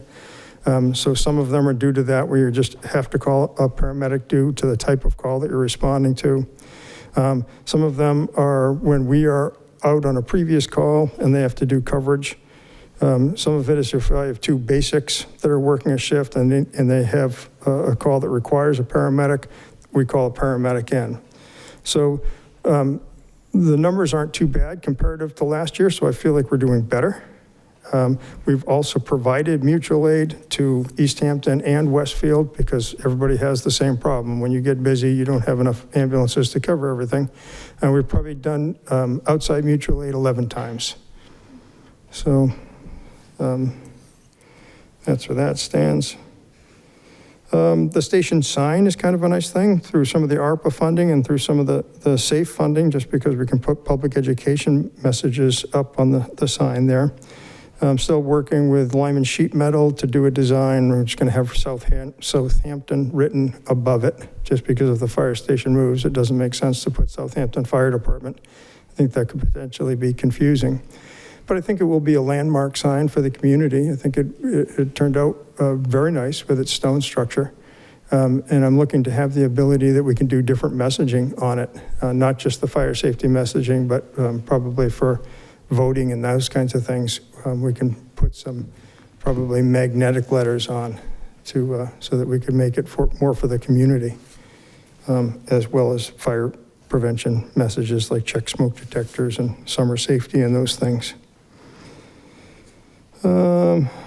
Let's see. Just checking notes here. The UTV, the all-terrain vehicle, which it will assist in wildland fires, getting into the deep woods, also will be able to carry a stretcher, so it'll be good for medical calls. If you have someone in the woods, either motorcycle, ATV, or when they're lumbering, we'll be able to get into the woods with this vehicle and be able to bring them out with a stretcher. That is paid for. We're hoping for delivery soon. The other part of that capital request was for a trailer. The challenge that, excuse me, that I faced was that the costs of the UTV had gone up by $3,000 from the time when it was originally asked for. Excuse me. Probably should have brought a glass of water with me. And I'm talking a lot. And so the trailer came in at about $17,000. It's an aluminum trailer. It's an enclosed trailer. The idea of the trailer is that you have a complete package with all of your Stokes baskets and spare parts and different equipment that you could keep along with the UTV that you would use in conjunction with the UTV. You wouldn't necessarily use every part, but when you bring the UTV to a site, oftentimes that trailer sits on site with nobody there because everybody's going deep into the woods. The other thing with an enclosed trailer is that you don't have to have a parking space for it inside a building. So it would be storage for the UTV in a location that we could do rapid deployment. So that's the intent of an enclosed trailer. With the bid coming in as high as it did, there was a shortfall. There was not enough money from the original capital request. One thought was to try and pull it out of expenses and to share it between fire and EMS. But I do have some concern that my EMS budget in particular is going to be tight this year. I'm almost thinking that, and this is another, just Ed had some discussion with Ed in regard to this, we may be better served to try and collect brush permit money, because if we can collect brush permit money, that would make up for the cost difference and get a trailer that will last. And it doesn't make sense to get a trailer that doesn't quite meet our needs. Best to get the trailer that makes the most sense for the community, but it would be best if we paid for it through money that comes in through brush permit, and that way it wouldn't cost additional money to the town for taxes. So the current cost of the trailer is estimated about $18,000? Yeah, about $17,500. I'm shooting from the hip on that one a little bit, and it's about $3,600 over the amount allocated. Because the amount allocated was for both the UTV and the trailer. That was from capital money? That was from capital and brush permit money. Mm-hmm. And brush just went up to 20,000, right? I'm sorry? Brush permit, right, revolving, went up to 20,000? Went up to 20,000, but there was only 17,500 in the account. Mm-hmm. So. Yeah. So now it's at 13,995, I believe it is. Okay. Yeah. So, so there's not quite enough money there to pay for that trailer. So if there was any way to pull the money from a different part of town budget, I don't know, this is where I need your help, and then reimburse it with brush permit money. I don't know how doable that is, but that would be the ideal scenario, only so that we could purchase it and put the new vehicle into it right away. I don't know if any of you folks have any ideas for that, or whether just ongoing discussion with Ed. I mean, I think taking it from EMS accounts or whatever would not be ideal. No, would not be my choice whatsoever. I mean, because we'd end up just putting a Band-Aid on something right now, and we'd have to go back most likely and replenish those accounts for you somewhere later in the year, so. Yeah, I agree. I don't know if the brush account is less problematic in that regard, but, I mean, what's been the choices to look at for the trailer? I mean, obviously, you're looking at a brand-new trailer. Is there anything that could be done secondhand that would be usable, that would be worthwhile? Yeah, some of the challenges that you have are that you have to go out to state bid. There's a whole bid process that you have to go through, so it's very difficult to get a used one at the price points that we're looking at. You can start to look at some steel, but the cost of steel is getting comparative to aluminum. I think that if we're going to keep a trailer for 30, 40 years, which honestly that would be the lifespan of an aluminum trailer, keeping it outside, adverse conditions, no matter where you have it, that aluminum is going to stand up and be a trailer that this community is going to have for some time. I think if we save a few $1,000s to go on a steel trailer, although it may meet budget, I don't think it's a prudent way to spend money. Personally, I don't think it's a prudent way to spend money. I think that if there's money that comes in for burn permits, it's designed to be used for firefighting. That it's an appropriate use to use it to offset the additional cost, and I think it's not being penny wise dollar poor. I think we're getting the right trailer for the use for the town for the long-term output. What do you usually get per year on burn permits? Usually about $5,000 or $6,000. That would make up the difference. Yeah, so it would easily make up the difference. That's why if there was some alternative funding source that we could use up until that money came in, I don't know what that would be though. And like I say, you could use your guidance. I remember when we talked about this, I don't remember, in my head anyway, I was not envisioning, or I wasn't remembering the enclosed Yeah, trailer. I mean, I was assuming a trailer, because I think at one point you had talked about, yeah, we can, just go borrow one from somebody, or we can have a makeshift one, or we can do something. So I was just envisioning a regular trailer that yeah, I think get at Tractor Supply. yeah, and some of it was confusing because I think part of it came because we'd gotten a grant for that skid unit, which was about $15,000, but we didn't have the UTV yet. Right. So part of it was we could throw that, why turn down $15,000 given to the town for a piece of equipment that we're going to use down the road. So at that time I was saying we could just put it in the back of a pickup truck, because I hate to turn down money that's I hate to say free, it's not free, but it's state money that doesn't come out of the community. So there was some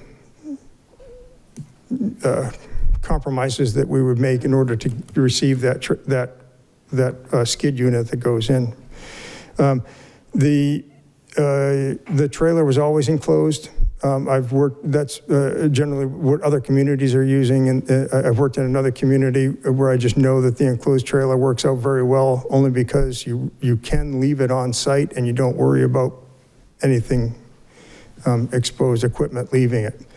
You get some of the chainsaws and things that you aren't going to use for a rescue, although you may.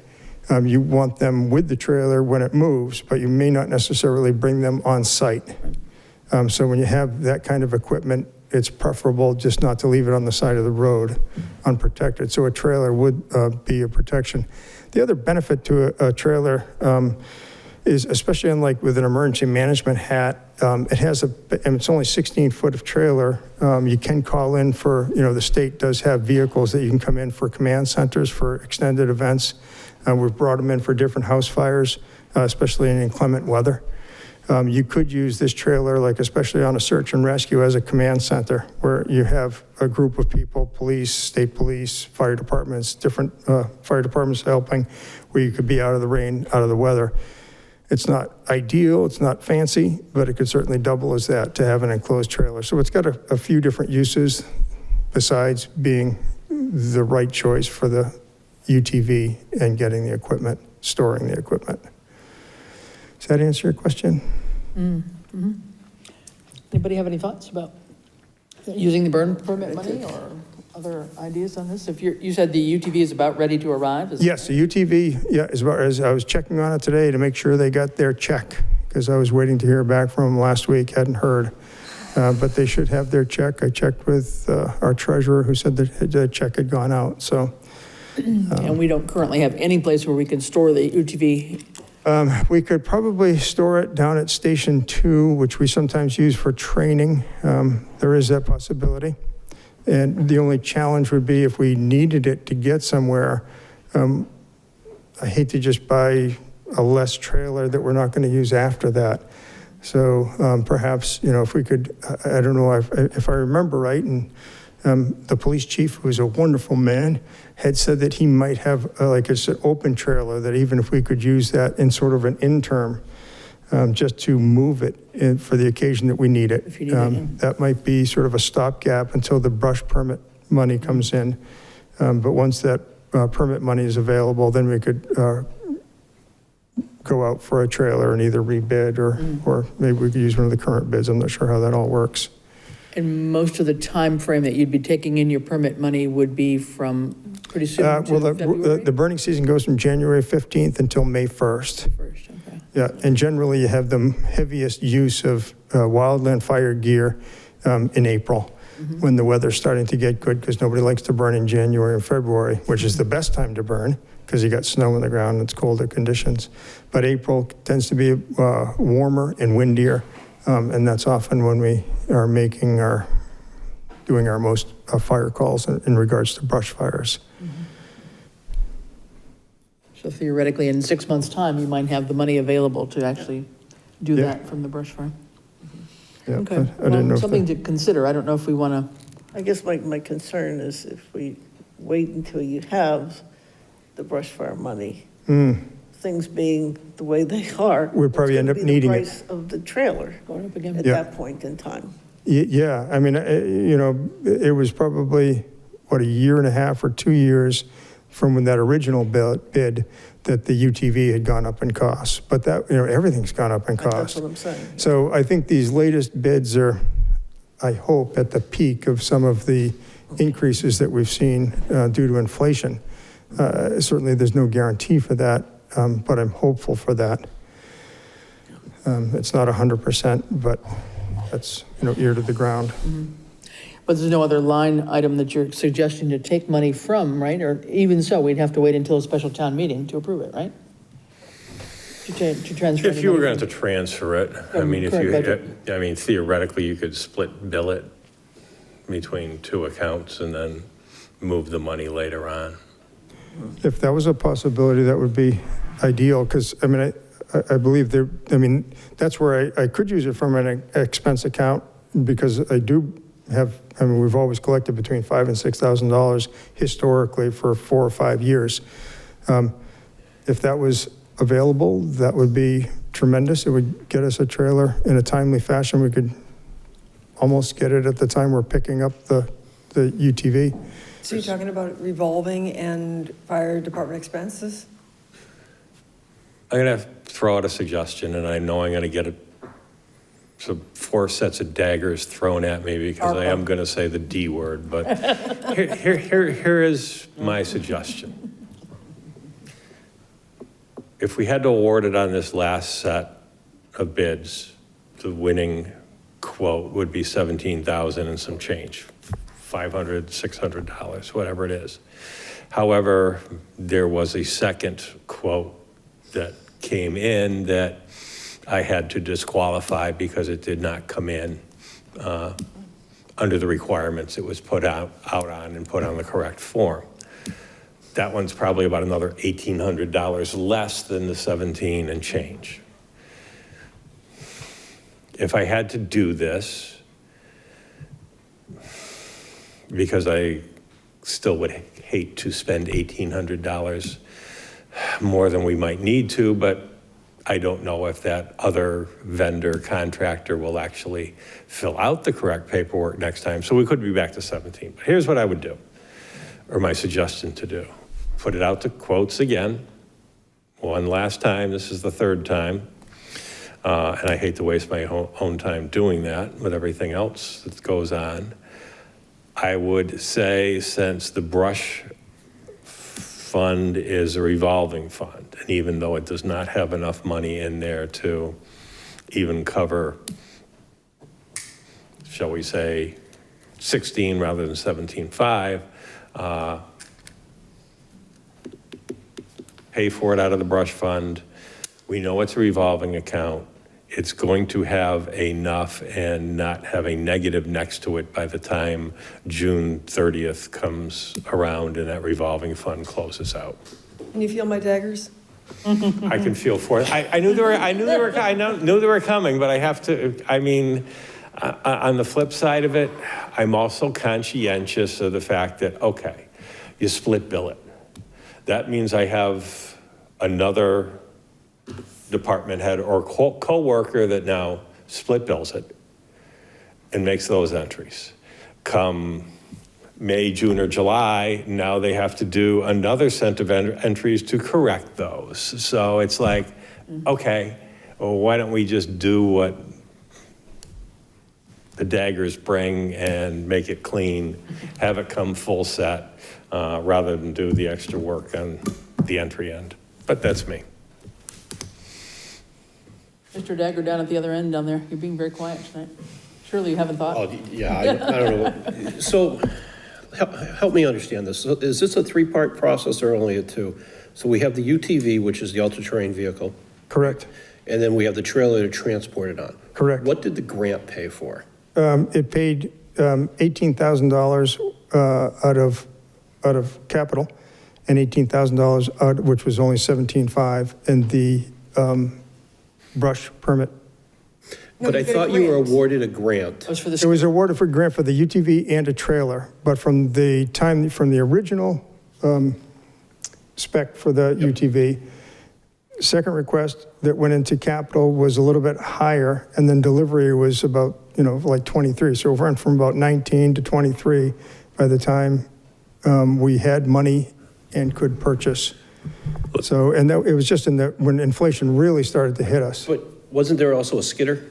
Like A skid unit. The skid is what we got on the grant. We did not receive a grant. the skid was supposed to go in the back of the pickup truck that's sitting out there. It goes in the back of the UTV is what it's designed for. Well, the skid goes in because the skid's the pull-out. The UTV sits on top of it, gets anchored down. No, I'm sorry. So the UTV is a utility vehicle. Correct. So the utility vehicle has a back bed on it. So the skid unit is designed to fit into the back bed of the utility vehicle. Okay. to transport a patient. Yeah, because, so it's smaller in size. You could put it in the back of a pickup truck. Right, so the grant paid for a piece that would be installed on the UTV once Correct. the UTV was purchased. Correct. And then this last round where we went through town meeting and the budget and capital. Was for a UTV and trailer. And a trailer. Correct. And the Costs. cumulative that you were given, these bids have now exceeded that, and you're looking for a way to figure that out. Correct. All right. I say send to finance. Because anything we come up with, unless it's the last 2 months of the year, we're gonna have to go to them anyway, so start the ball over there with their creative thinking. That's a great idea, and I'd be happy to participate in that if that's helpful. I mean, because we can sit here and come up with a genius idea, but then we have to go to finance and Right, no, share we'd with have to go them back to with get their it. It's a approval. good point. I mean, finance should be involved, that's true. Yeah. Okay, So that's probably next step for that. yeah. Okay, is that something that you'll initiate? I can do that. Okay, thank you. Okay. All right, thank you. I was just gonna say, if you start folks, 189 College Highway, there's also a grant foundation called the Firehouse Subs Public Safety Foundation that funds safety equipment, and you can Come up in here, Kate. Can't hear you at home. there's a grant application through the Firehouse Subs Public Safety Foundation, and they accept up to 600 applications per quarter for consideration. They fund safety equipment, including what you're talking about, and the due date for that would be November 2nd. So maybe it would be worth trying to apply to subsidize the cost through that grant program. We can check that out on the grant committee. Thanks. All right. Thanks for that intervention. So you'll follow up to get some of that information? We'll check in with that and get back to you, yeah. Okay, Okay. great, thank you. Okay, all right. That's and- about it? Not quite. Sorry. Okay, we got people waiting here. so Well, I just wanna yeah, get through it. I Everybody's got understand. time. Well, I attended a MEMA tabletop exercise, which is, which is basically, you have community members come together. MEMA is Massachusetts Emergency Management Agency. They respond to all state emergencies. And then federal emergencies, they would initiate the federal government to come in if it was like the hurricane in Florida. They used a scenario of a hurricane as we had in 1938, which basically came in, had a pretty direct slam into the Mass, Connecticut coastline, had done a fair amount of damage comparable to at least or more so than the damage that was done by the October storm that took out a lot of infrastructure. It was a great tabletop to have. Unfortunately, they were changing the dates a bit, so I apologize because I was hoping to get more folks in attendance from Southampton. It was a, sorry, I'm getting a phone call. I'm trying to just pass it along. They did have Northampton, Easthampton, and Southampton that were in the room, all working under the same thing, just kind of doing taking the scenario a step at a time. They had some good points that they were making there. I had done an update to the COOP plan. I will have to sit with all the different departments to go. COOP is continuity of operation plan. So basically, if the town hall got knocked down out of a hurricane that came through, where are you going to run? Where's the treasurer, accounting, select board?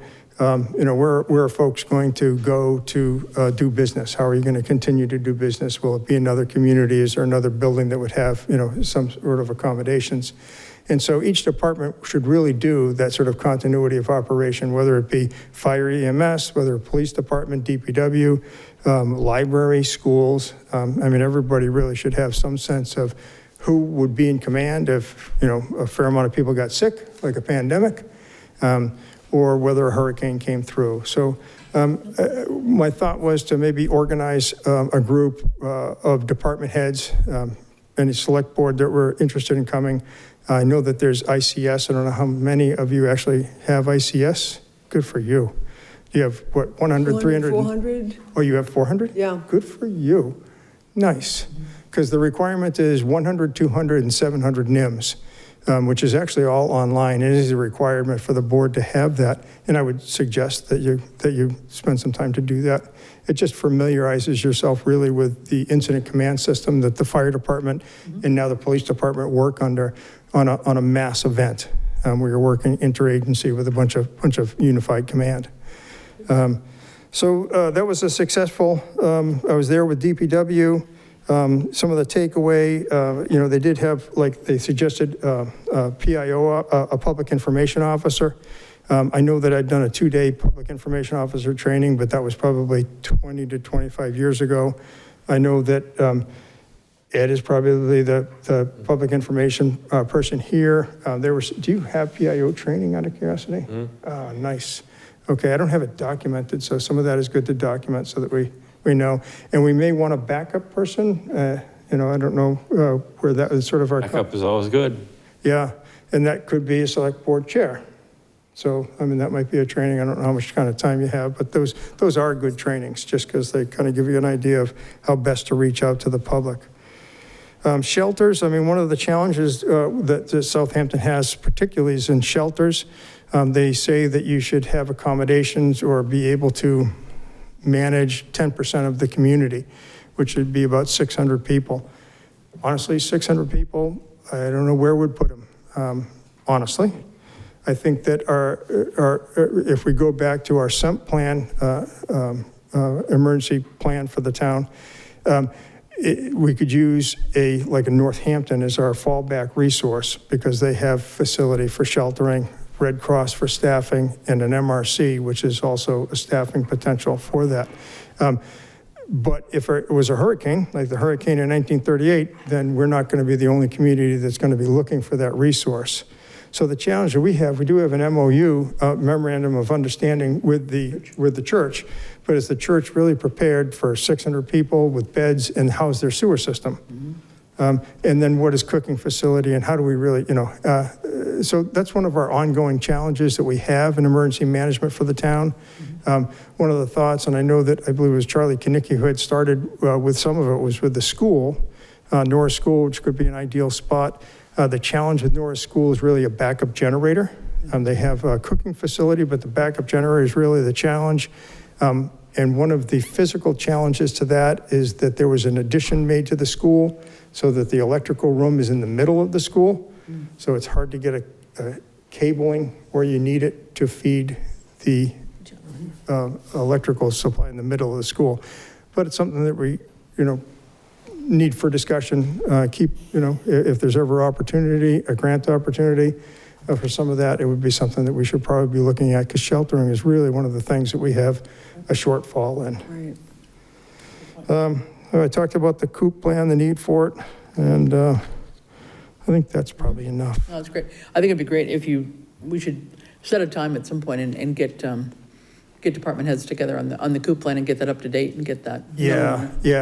I've updated it. I've updated some of the information because the sump plan is just changing of boards and people and things like that. And so a lot of that is just kind of going through and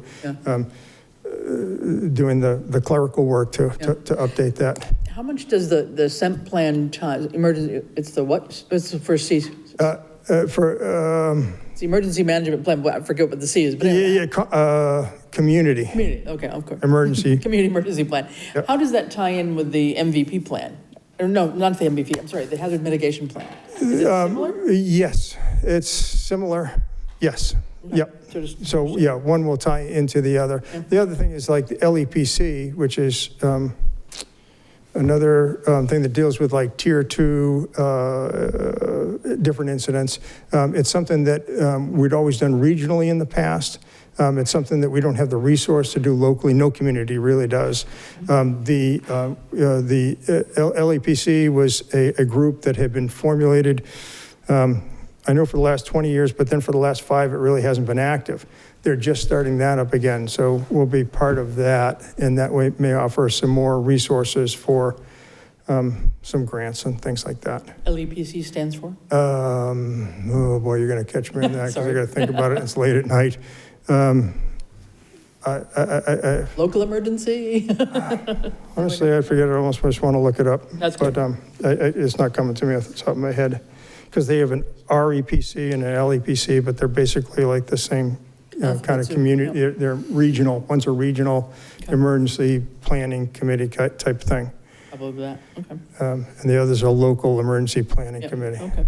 So LEPC, yes. The tabletop was about a hurricane. Was Eversource there? No, they were not. But that would be one of the individuals that you would have, like if we did a tabletop, we could do like part of the COOP planning, we could almost do a mini tabletop. And You went over there and noticed about a gas leak, right? Yes. Yeah, we had originally set up for a gas leak on the tabletop. And the school had made it an adjustment. We're talking Norris School, for anybody who's having, and because one of the things that was noted back when I come in, they had a major exit egress plan that went past the main gas valve, and the main gas valve didn't have bollards to protect it from delivery vehicles, which delivered in that area. And it was also, that's right next to the HVAC, which would suck all that gas into the school. So the tabletop, I don't remember that. I think COVID might have happened and the tabletop didn't, but there was enough talk that went on involving with the gas company. So the gas company took the initiative to add bollards in, so at least we wouldn't have that same scenario as we had set the tabletop around. Well, Yeah. okay. All right. All right. One more question. Sure. As EMD, you had a meeting recently about adequacy of PPE and all of this, COVID related. I think the state offered some more free. They offered some, but it was, they offered some more equipment. The equipment wasn't the equipment that we have plenty of and what they were offering. We didn't, like, there were some gloves and stuff, which if we could get gloves, because we're starting to pay for them now, and back a while ago, you didn't have to pay for them. Our supplies of that are down. We have a lot of like dishwashing gloves, but they're not the kind of glove that you would wear on an ambulance. You could use them if you needed to in an emergency, but they're not like the latex or nitrile gloves that are easy to do exams with. So our equipment isn't too bad. The problem with a lot of the PPE, as you know, is that it does have an expiration date on it. Through that meeting and going through into the police station and doing assessing what we had in stockpiles, there was some of the testing for COVID testing that we then dispersed because we recognized that it was going to expire soon. Right. So that was actually a benefit of that meeting. Yeah. That was And same good. with PPE. I mean, right now, they're still required for dental practices. We have a couple of them in town. We have a medical practice with Cooley. So, I mean, as opposed to letting things expire, if we can distribute, I'm certainly willing to help if, Yeah, I don't have anything that we're ready to distribute at this time because we still have a little bit more time until it expires. As Okay, it gets closer and we really need to resupply it, before it's expired, then we'll hand out to community because I'd rather see someone use it than Right. it go to waste.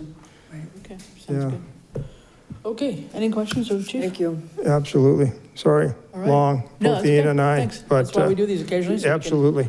All right, hear thank all you, the folks. stuff that's going on. Yeah. So, thank you, Good. chief, appreciate All it. right. Hi, Chief. Okay, all right, guys, I'm going to make a change in the agenda here. We were going to go to town administrator and select board reports next.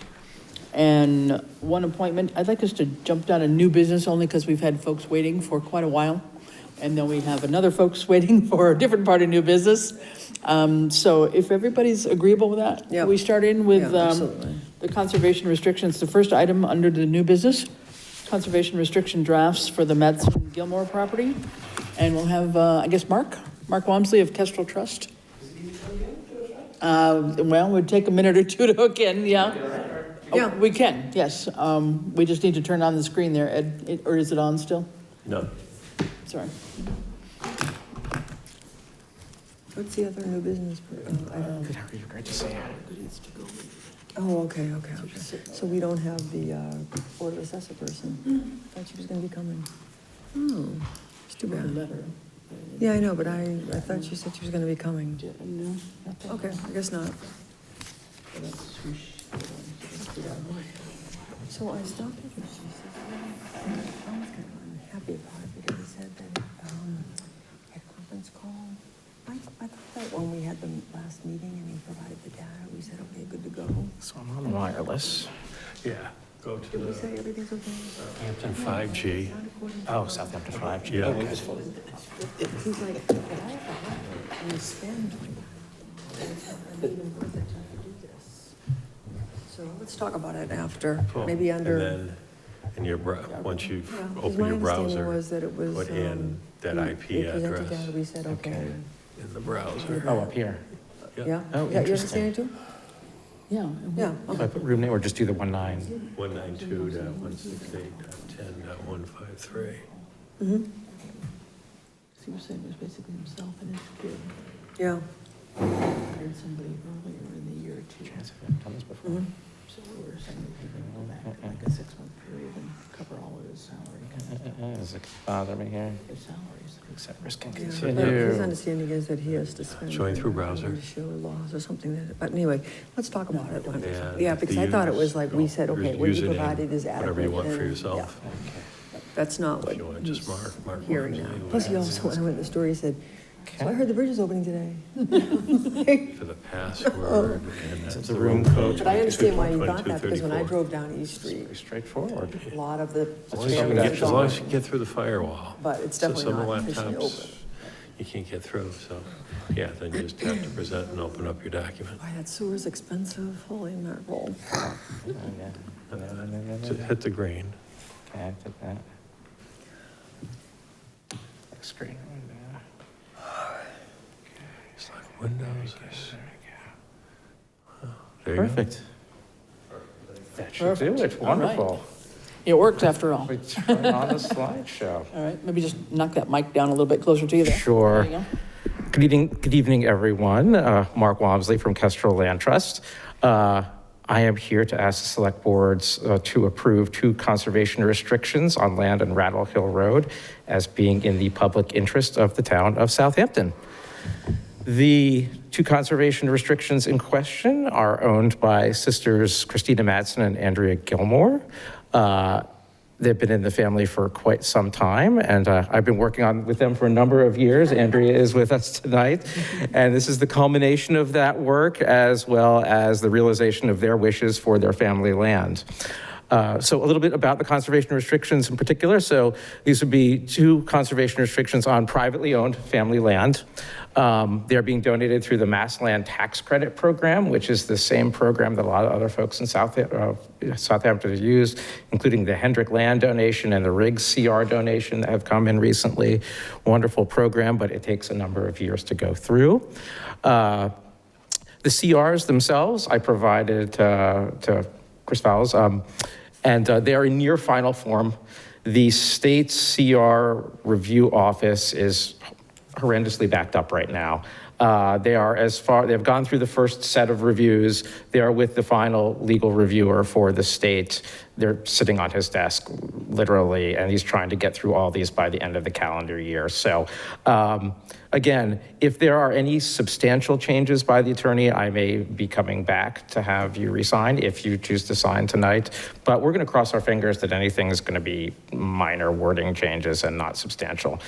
We put a lot of work into these CRs. A lot of people have seen them already, so there should be no surprise to anyone in the state, at least. The CRs are being donated to Kestrel, so actually they're not going to the town in this case, but the town would still need to sign off on them, so there'd be no interest in the town and no requirements by the town other than the approval tonight, as again, them being in the public interest. The land involves 80 acres in total, situated between Pomeroy Mountain and the Manhan River. I can show some pictures of that soon. And it's mainly in a mix of forest and agriculture. The forest is working forest, and it would continue being that going forward. It could be harvested. The agricultural field is not active right now, but it is prime farm soils, which I'll mention a bit, and it could be restored as working agricultural land. So why is it in the public interest of the town of Southampton? I think you'll notice that a lot of the natural resource values that are listed in the CRs mirror very, very closely with the open space and recreation plan of the town. It's in an area that the town has specified as an important area for conservation. One of the considerations really right from the beginning was rural town character and quality of life, kind of keeping that rural road feeling rural, with forests, with small homes, with some agricultural operation there. In addition, preserving large forest blocks and adding to existing protected land in the area. Again, I'll go over with a couple images in the next few slides to show that. The open space plan, I think really importantly calls out the importance of an east-west corridor for wildlife between Pomeroy Mountain and the Manhan River. And this is right in that corridor. As I mentioned before, the land actually includes prime farm and forest soils. Sometimes they overlap, which is interesting, but it can grow trees or crops equally well, I think is what that means. And also, I think, particular interest to the town is that the land includes a small amount of Zone 2 aquifer land, but it all directly drains into the Zone 2 for the town's main well. So it has water supply protection significance. I'd also want to point out that, again, this is private landowners donating CRs on their land. The land is going to remain in private hands, so it is going to remain on the tax rolls. We don't anticipate a really big change in the tax revenue to the town by these CR donations. The land, for the most part, has been in Chapter 61 proper as forest land, and we don't usually see a big change in conserved land from chapter land. And I'll get into the one actually unique aspect of these CRs, which actually might even increase revenue slightly in the future. We don't know, but we'll see. So anyway, just to situate everyone, I really like this picture. This is if you were a bird over Pomeroy Mountain looking east towards Rattle Hill Road. These CRs actually include a lot of this swath of forest right above the words Rattle Hill Road right here. So you can just see the connectivity of the forest right up on right up to the mountain here, and then down into Glendale Road and the farms down there. And obviously this is the Manhan River going right through. So picture is worth 1,000 words sometimes. A view from another angle, the project area is roughly off to the right here, but you can see its proximity to Pomeroy Mountain, obviously an important landmark to the town, but again, you can just see the connectivity there between the two. And on a map, so this map, I think, really nicely illustrates kind of the prevalence of large blocks of forest land, which the open space plan called out on the western section of town. So interior forests are these kind of hash mark lands. You see protected land already in light green, and the tan land is land of high ecological integrity. So land that's able to support biodiversity into the future with kind of complete ecosystems.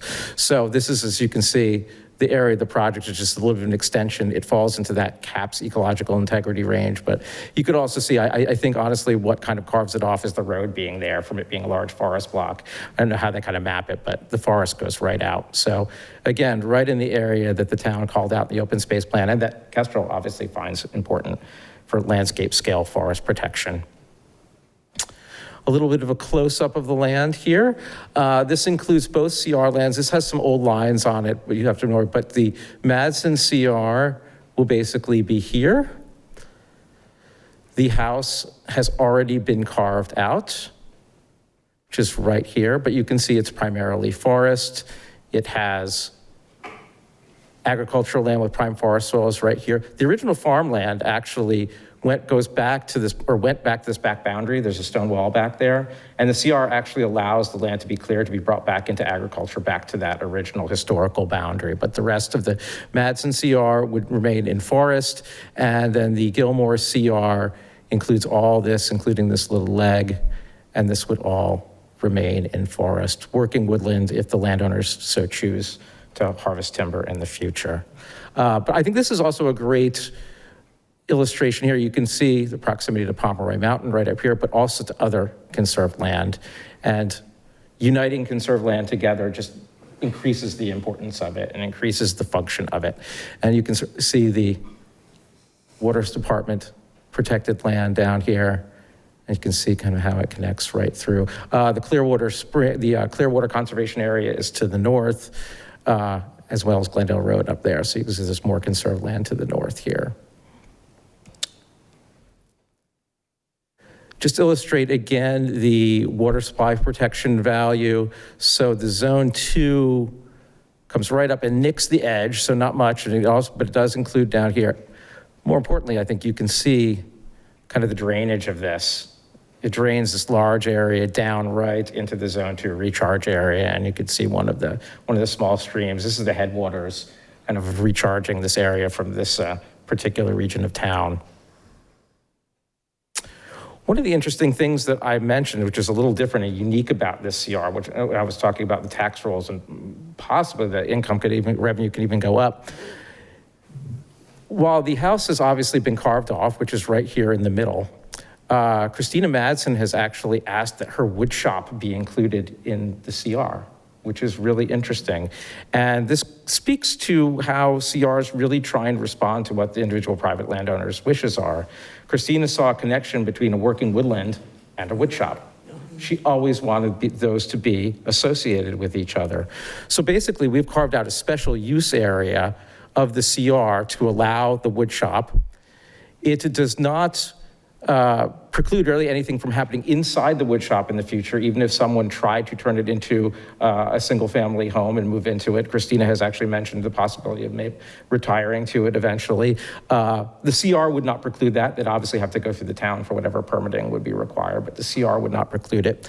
What the CR would do was greatly restrict changes to the outside of the structure, including its size. It would be diminutive going forward. You could add it on to it a little bit to make it more of a livable structure if you want to make it into a single family home. But it could not be very large, and you can see it in the section in the CR. It would also restrict impervious services pretty much greatly outside. No paved driveways, no in-ground swimming pools, anything like that. So it would basically retain its character as a structure, and I have some pictures of it right now there, and you can see it up, and you can see the land drop off back as it goes down towards the drainage to the aquifer. So that's really the only unique thing about it, other than the land is beautiful, and we're always thrilled to work with landowners to protect their land, especially when they have such a wonderful vision and care about their land so much and have thought about it so much in depth. So that is pretty much it. I know there are other folks here who I think who would like to speak, so I'm happy to yield the floor after I take any questions from all of you. Yeah.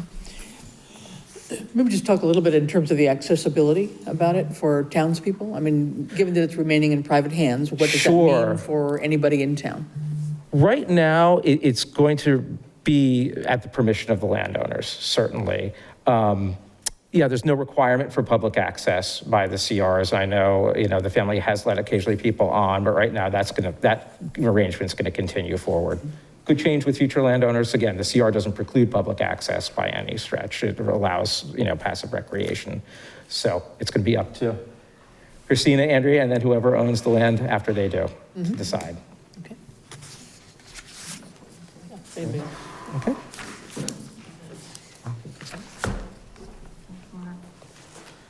Diana Fetterman, 3 Birchwood Drive. I'm a member of the Open Space Committee, but also an associate member of the Conservation Commission, and I'm here in that capacity to express their support for this conservation restriction for the donation of this land, to say thank you to Andrea and Christina. It's just a very generous donation.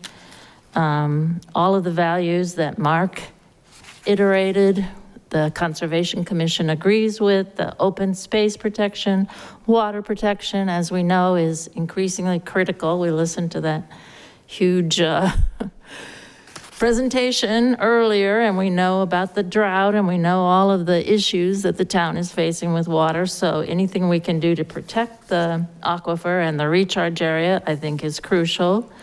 The biodiversity, the ecological values, the wildlife passage. I live nearby, and I've seen the bears go from Glendale Road through that property up to Pomeroy Mountain. So we know that it's important to the critters too. So what Mark said about the contiguous land is really essential. I think that's about it. It's just really a wonderful thing, and we hope that the select board will support it.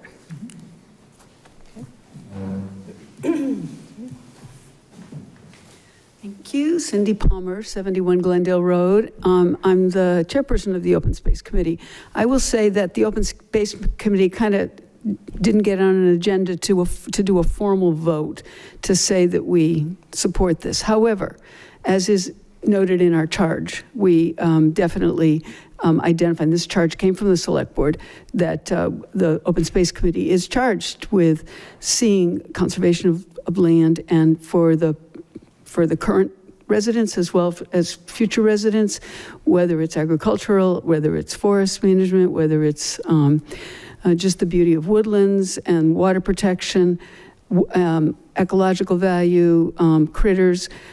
I am repeating everything that's been already said, and I'm not going to go on because it's a long night already, but I will say the Open Space Committee, by virtue of the charge, is in favor and supportive of this conservation restriction. And thank you, Andrea and Christina. This is very generous.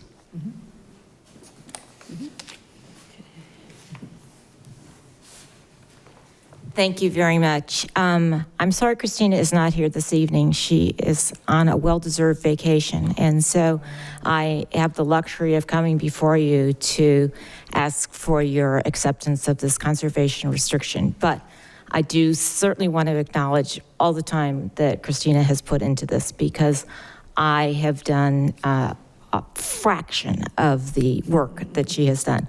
She lives on the land, she loves the land, and this has been very near and dear to her heart.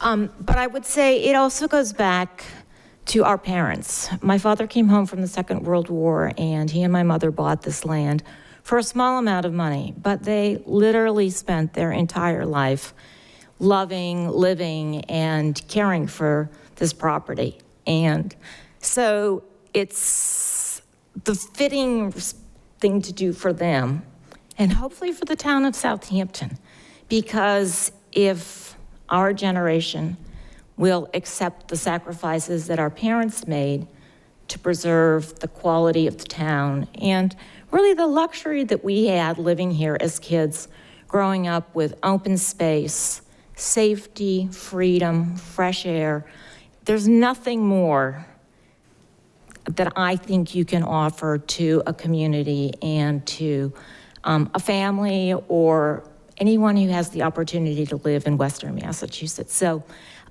we're delighted to offer this to the town on behalf of this generation of kids, my brothers and Christina and I, and we hope that it will be something that serves the town well for many years to come. Thank you. Thanks, Andrew. Okay. All right. Any comments? Questions? Yeah. Reading? Well, I definitely support this, and I'm very grateful to you, Andrea, for coming tonight, and also to Christina. I do support it. I just have 2 points about the actual document, Mark. The first is, and this is in each of the conservation restrictions, it says the Southampton 2012 Open Space and Recreation Plan, but we updated it since then. It's still the same plan, it's updated. Huh? It's still the same plan, but it's updated. Oh, okay, so I just didn't know if it made sense to update the date. Oh, it's still considered the 2012? 2012 plan that's been updated. Oh, okay. Okay. I can add the word updated. That's a good point. Okay, yeah, I thought we just went through a whole big thing of updating it, but it's still listed as 2012 plan? You have to change the date to make it valid. I'm going to look to Ed for that. Isn't that the way it works? The 2000 plan that's been updated. I disagree with that, but I would think we'd put a new year. I'd have to go back and look at what it says on it now. It was literally like 2020 or 2021. Right. So it just makes sense to say that on both Excellent of them. catch. Yeah. Yes. That's actually under the consistency. Or at least with put the clear. year that it was updated in the. And the other point I had was there was one part of this that actually says, hang on, I'll bring it up. It's under 4, adverse impacts to vegetation. Okay. It just says removal or destruction of trees. Do you see that in any way contrary to the 10-year plan, that the forestry plan? This where is they the- actually do cut trees? This is the odd ways conservation restrictions are structured. I just thought that might be a little contradictory. You know, it is, but so it's in section 2 prohibited acts, and it's just 2A prohibited acts. Basically, to how it was described to me, to drive home the point that certain acts could be harmful, and to kind of put that at the forefront that this is an agreement meant to conserve the land. CRs list out everything that could be potentially harmful. Yeah. And it's very broad in the beginning. And then in the next section, it kind of winds it back and allows permitted uses under specific circumstances. So it allows forestry then with the forest management plan, and it kind of specifies how to do it. Why attorneys put that together, I don't know. It's one of those things that makes sense to attorneys, but sometimes doesn't seem logical to the rest of us. It seems contradictory to say you can't. Yeah, absolutely. The next section says you have to have a 10-year forestry plan in order for it to be in chapter. Yeah. Okay. Yeah, that's, come. Sure. I do have the plan, the open space recreation plan. It is dated 2020 through 2027. So that's, I guess, the official. 2020, it should say 2020. 2020 through 2027 is the current plan. Maybe change that part. Okay. Yeah, good. That's great. Yep, John?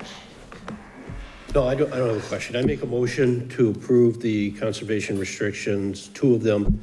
The first one for the grantors of Andrea Gilmore and David Curtis Gilmore, the grantee Kershaw Land Trust, Inc., the address premises of Rattle Hill Road, Southampton, Mass., as recorded in the Hampshire Registry of Deeds, Book 13574, page 14, as well as conservation restrictions from grantor Christina Madsen to the grantee of Kestrel, KLT, Land Trust, Inc., for the premises of Rattle Hill Road, Southampton, Mass., as recorded in the Hampshire Register of Deeds, Book 13574, page 21, and to authorize the select board to sign off on the releases. I'll second that. All right. Shall we have a vote, please? I'm not sure there's any more discussion. All those in favor? Aye. All right. So approved. I don't hear any nays here. So 4 approved. Thank you very much. Thank you so much. Just to say that I think whether this is ready for signing tonight or we need to wait a little bit. It's up to I you think guys. it's fine to sign tonight, and we'll hope that it goes through as is. And again, I will absolutely come back to you, and I will probably reach out to you with the edits and hopefully come to agreement whether they're substantial or not. But I have. Well, one note, since my information that this was a draft to be approved by the Yeah. select board and it would be coming back for final approval, there's nothing to sign tonight, Okay, Okay. got it. because I took it as a draft. Yeah, okay, understood. Okay, well, we'll get it finalized and We'll get the Then we final could have one. just We'll get it received finalized. Next. We'll get it finalized and we can catch up with signatures in the week. I'll chase down the signatures. Yeah, Thank you. Okay. we'll just get the signatures done. So, yeah, that's true. Thank you, Mark. So thank you very much, and thanks again, Andrea and Christina. I know it's been at least probably a 3-year haul, I think, pretty close. Well, going through the whole state tax credit is quite a challenge, I know. So thank you very much for your perseverance in doing that, and we welcome the addition to our open space. So thank you very much, and thanks to your parents, too. All right. Thank you, Mark, for coming. And we'll get, if you want to make the small change on the date on the open space plan, shall we do that? Yeah, then I'll have them sign the updated one. Yeah. Okay, because then, All right. so we end up signing and then it goes back down through the state, is that right? Yes, it goes back to the EEA secretary, and that's kind of, again, been the challenge. It basically, right now, we have a November 30th deadline. We think we can push it to the end of the year, but it has to close by the end of the year. So that's what we're trying to push through. So we kind of That's start the ball rolling by accepting it here. That would be fantastic. Got it. Thank you all again. All Have a right, great we'll night. get back in touch. Thank you, Mark. Appreciate it. Thanks, Mark. Good seeing you again. Okay. Now, let's see where we are. Here we are. Oh, place. Okay, we have, now, does anybody object? We have one kind person sitting in the audience who's been here for a while. Barbara Sinopoli. This would be related to an ARPA application that we had some thoughts, we had a little discussion on last week. If anybody wouldn't mind that we just address this right now so that she doesn't have to sit here all night, why don't you come on forward and just introduce yourself and, Thanks for being patient, Betsy. yeah. Oh my gosh, please, thank you for seeing me. This is strange. Yeah, there you go. So I'm Betsy Hopkins from Good Eats To Go, across from Big Y in the Red Rock Plaza shops. Maybe just pull that mic down just a little bit. There you go, perfect. And are you also from Southampton? I'm from Easthampton. Usually we say the guests say the address in Southampton, so I just wanted to know. Yeah, okay. Yeah, so you've had Good Eats To Go, so just give us a little bit of a history. You started this a couple years ago during COVID, I believe? Yes, so actually it'll be 2 years this mid-November. And I did start with a partner. We started in a kind of a big way. We rented the church kitchen. We're doing heat and eat meals and breakfast and some lunch and evening hours. And in about 6 months in, my partner, she had breast cancer, some medical issues, and it just didn't work for her anymore. So then I spent the next 6 to 8 months trying to figure out, scale back, figure out what's best for me, because I love this business and I'm determined to make it work. And so I'm in a spot right now where I have my hours are just where they need to be right now for me, my menu, and I feel very consistent. I have a great customer base, and I'm just in need of moving forward a little bit. I just spent the last 6 months taking a small business class and building a very detailed growth plan, because I'm in that funny spot in a small business where it's just me in there. So I'm at max capacity as to what I can do myself, but it's not enough for the business. There's some things that I definitely need to happen in order for me to grow, but in order to grow, I need some capital. So this came along, this opportunity, and so I'm exploring it and hoping to move forward and, have some employees. There's a lot of potential. I'd love to go back to breakfast and evening hours. There's just there's a lot of potential there, even though it's a small little space. You said in your application, you're open Monday through Saturday, 11 to 3? Is that That's it the right standard now. hours right now? Yes, yes. Okay. It still puts me at, like 40 hours with everything. I do all my own shopping, all the prep, all the bookkeeping, blah, blah, blah. So, but it's just, and I'm busy. I'm busy. So when I'm in there, I'm taking the orders at the window, taking the phone orders, cooking the orders, getting the drinks, getting the desserts, and it's a lot. So I love to have someone, working the window.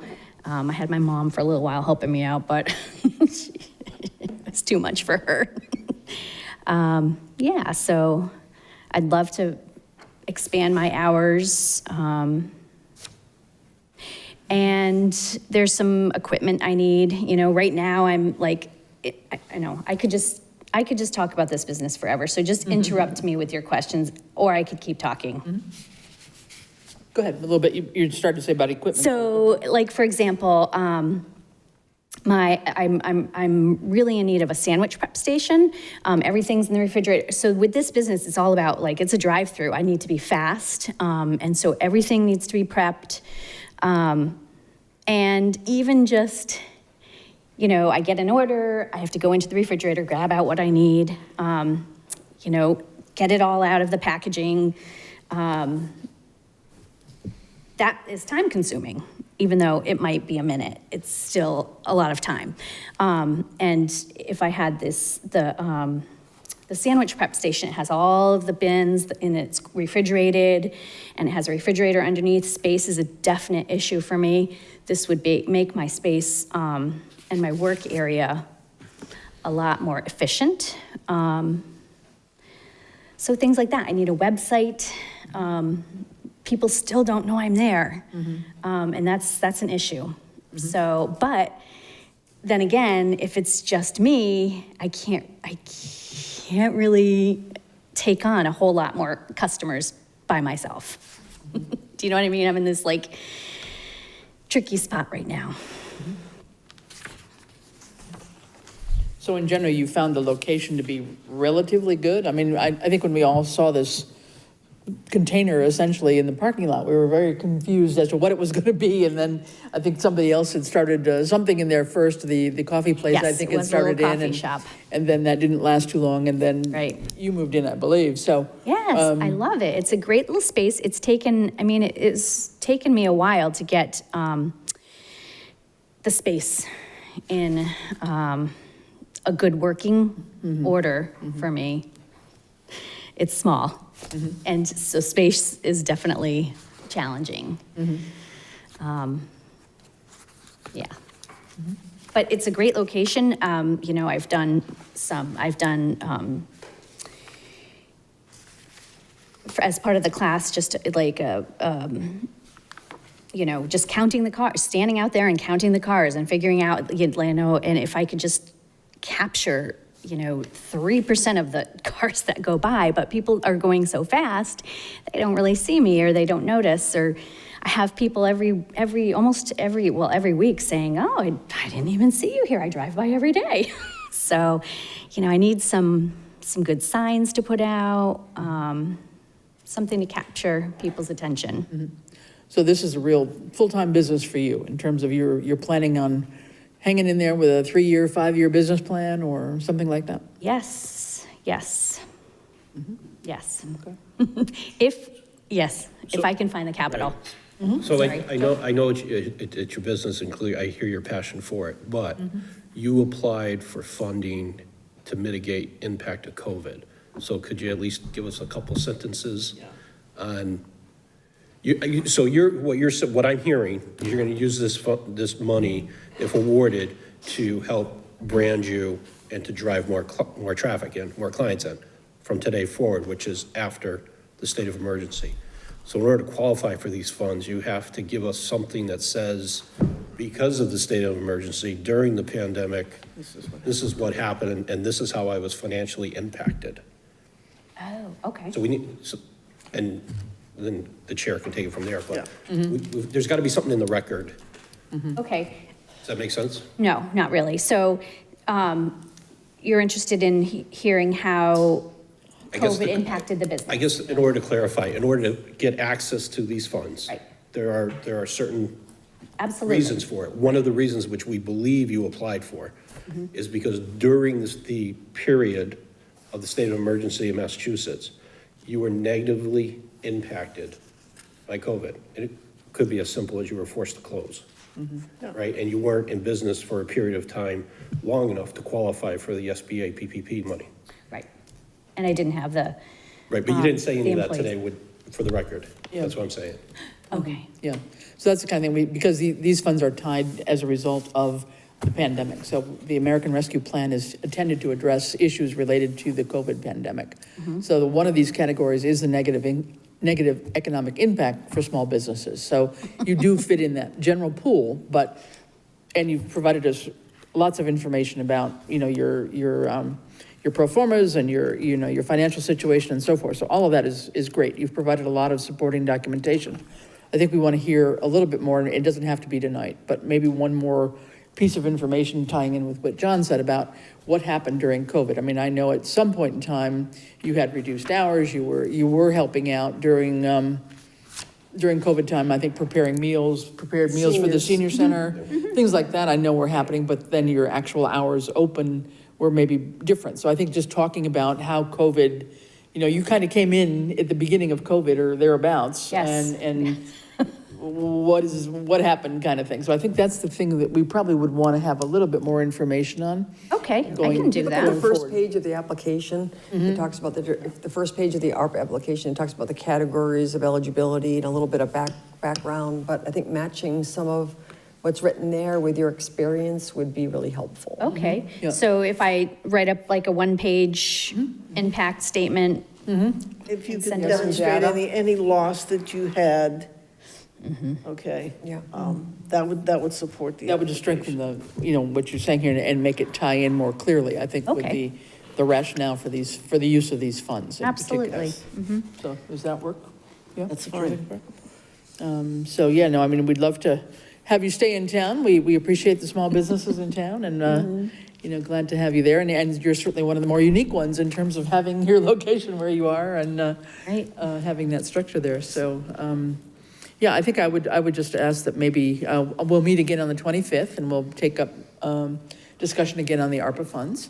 So somewhere over the next week or two to maybe just submit a little bit more information related to COVID in particular and the business impact. Absolutely. That would be great. And then we can look Okay. at the whole package together. Perfect. All right? Thank you. Good. Appreciate your time. Good. Thank you. And thank you so for much. waiting. We appreciate your time. Yes, right. Thanks, Ed. Yep. Thank you for coming and spending your time too.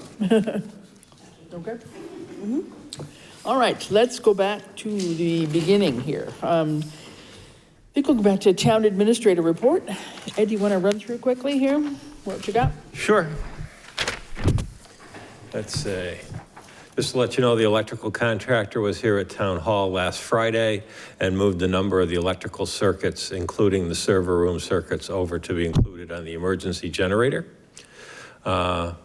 As you heard earlier, the mobile home addition to the fire station has some issues with driving rain leaking through the roof of the addition. The fire chief has had a roofer replace the ridge vent on that portion of the facility, and the insurance claim adjuster inspected it on Friday. The claims adjuster has initiated water damage remediation through ServiceMaster as part of our Maya insurance coverage. The Conservation Commission has completed its interview process for the conservation agent position, and they will be making an offer of part-time employment to one of the candidates. The request for qualifications for the feasibility study for the public safety complex is available.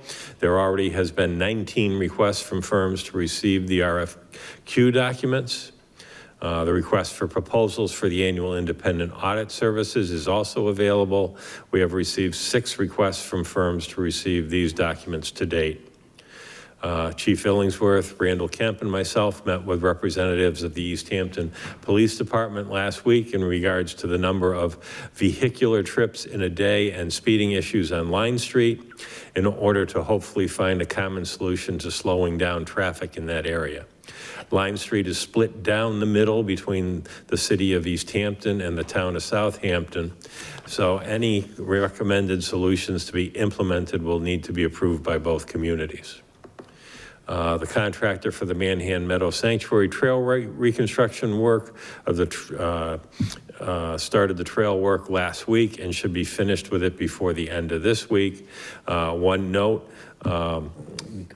the Conservation Commission is still finishing up the documents to put phase 2 of that trail restoration out to bid, which is the bridge that goes over the little pedestrian bridge that goes over the Manhan. So just to note that even though the contractor is going to finish on that phase 1 portion this week, that trail will not immediately be reopened at this point. Okay, yeah. And then upcoming select board meetings, October 25th, select board meetings for November to be determined, and the state election is Tuesday, November 8th, which will tie into the November to be determined because the 8th would actually be the date that Be our next meeting. the 2-week schedule would fall upon. So just to let you know that. Yeah, okay. Okay, I anybody have have a any questions? question under Yeah. letter C. Ed, do you have any idea what their anticipated start date would be? Are they 30 days out, 45 days out?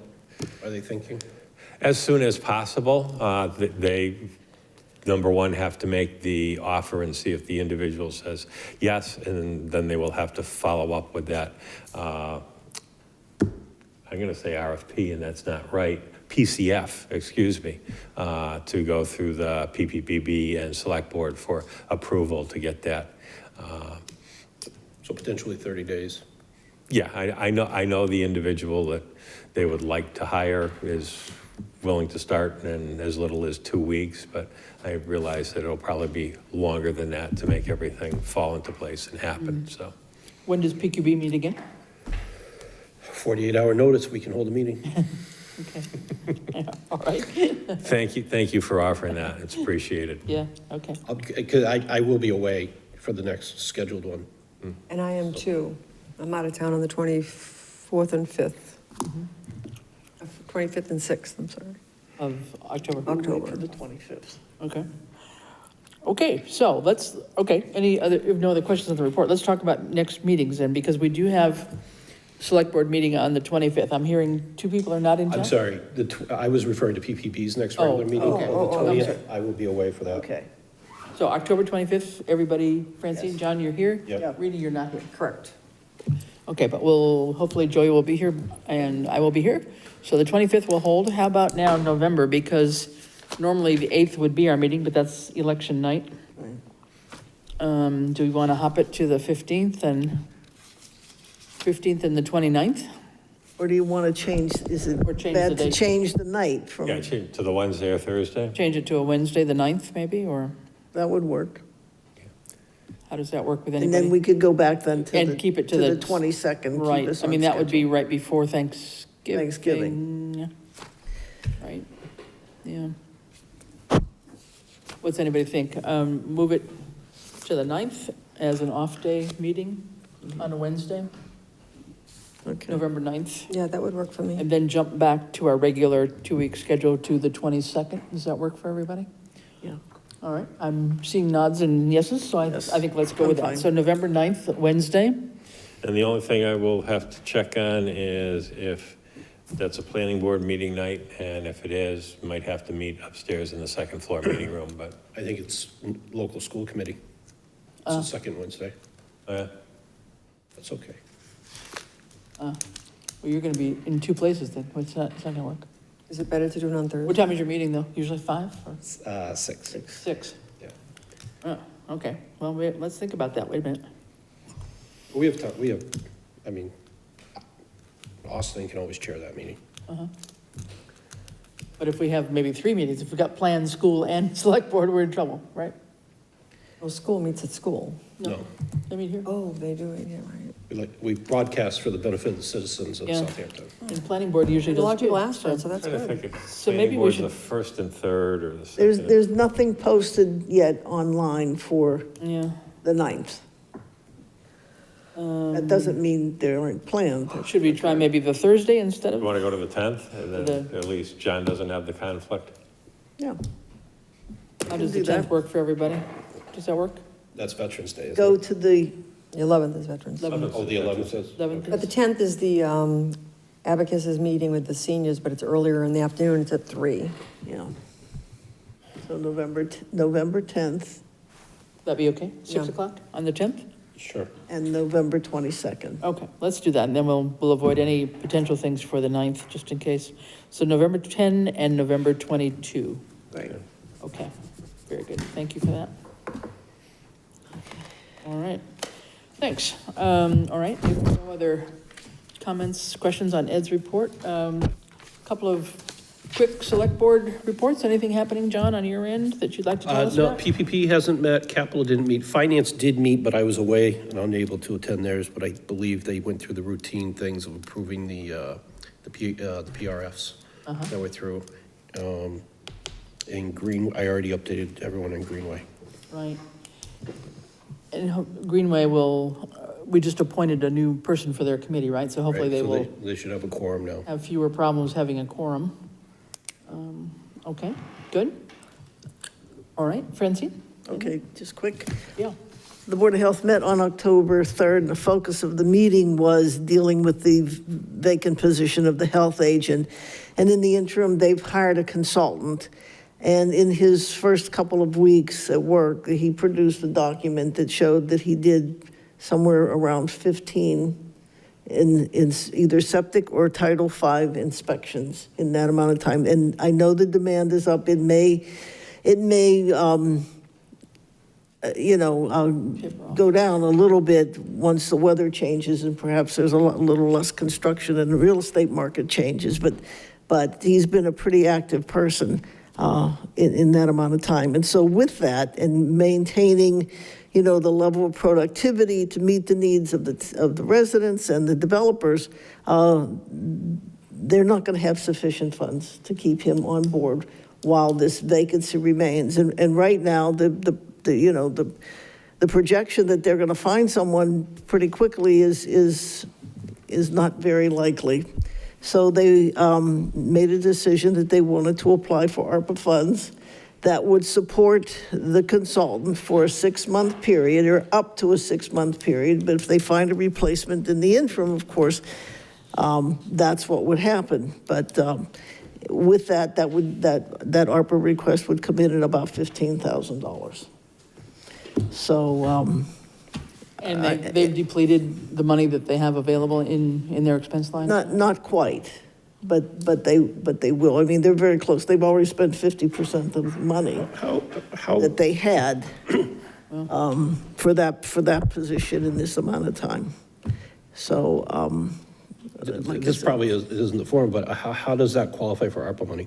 Because it's an existing job that had been there before the pandemic since the dawn of time.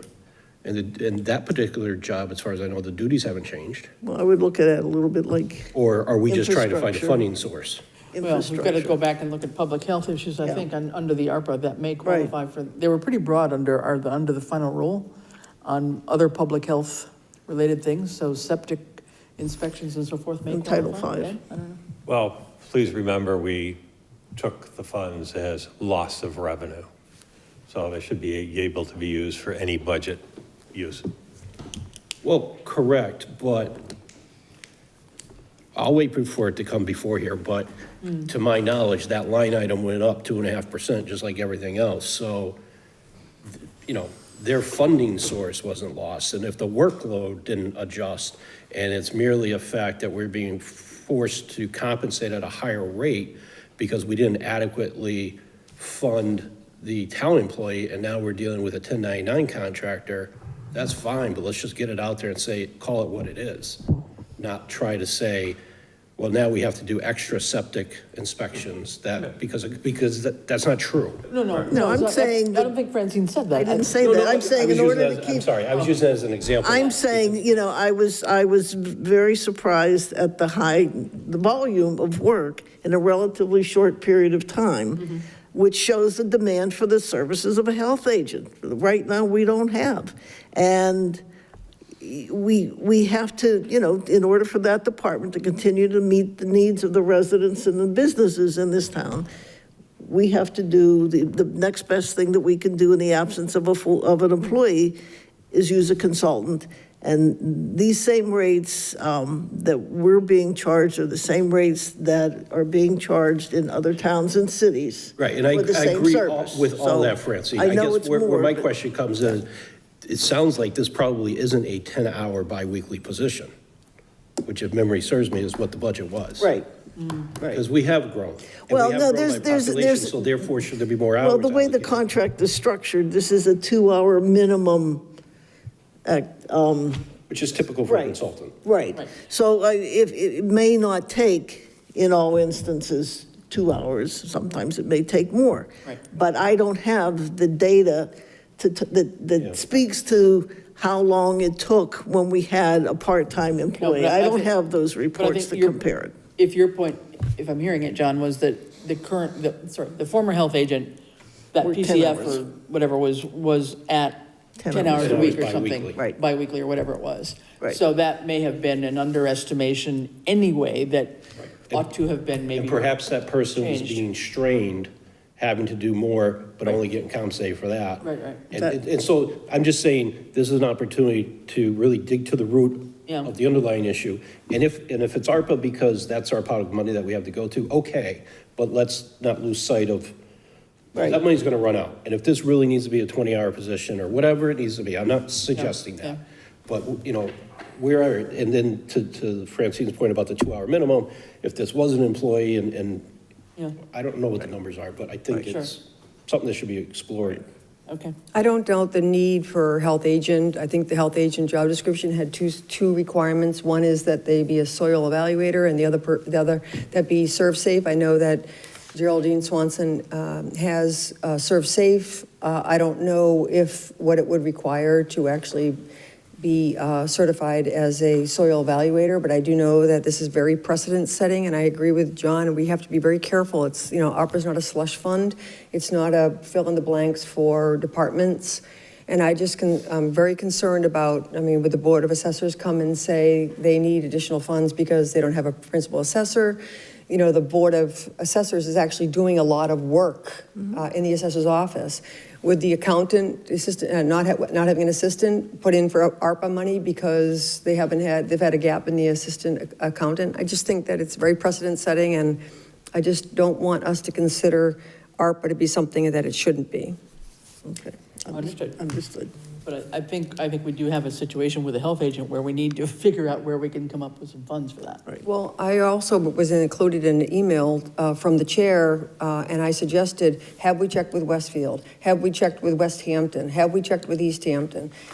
Obviously, we have an issue right now with the director requesting 3 additional hours, and we also have an absence of a health agent. This is a perfect opportunity to look at the work of the office. Right. Well, that may be one of the things we had talked about actually with cost efficiencies, just intervention, that we didn't get around to getting back to, but one of the things we had talked about was with anybody leaving a position, that it might be good from the cost efficiencies committee point of view to sort of do a little exit interview and talk to them and their board chair, for example, about, what does the job really entail? We may not have had the right full description of what all those responsibilities are. And so maybe that's The community something- might have outgrown the job description that might was have on outgrown the file. position. I think that's a possibility too. So it's something we might need to take back up at cost efficiencies too. I've asked repeatedly for the Board of Health to do an evaluation between other towns of like size in terms of the staffing.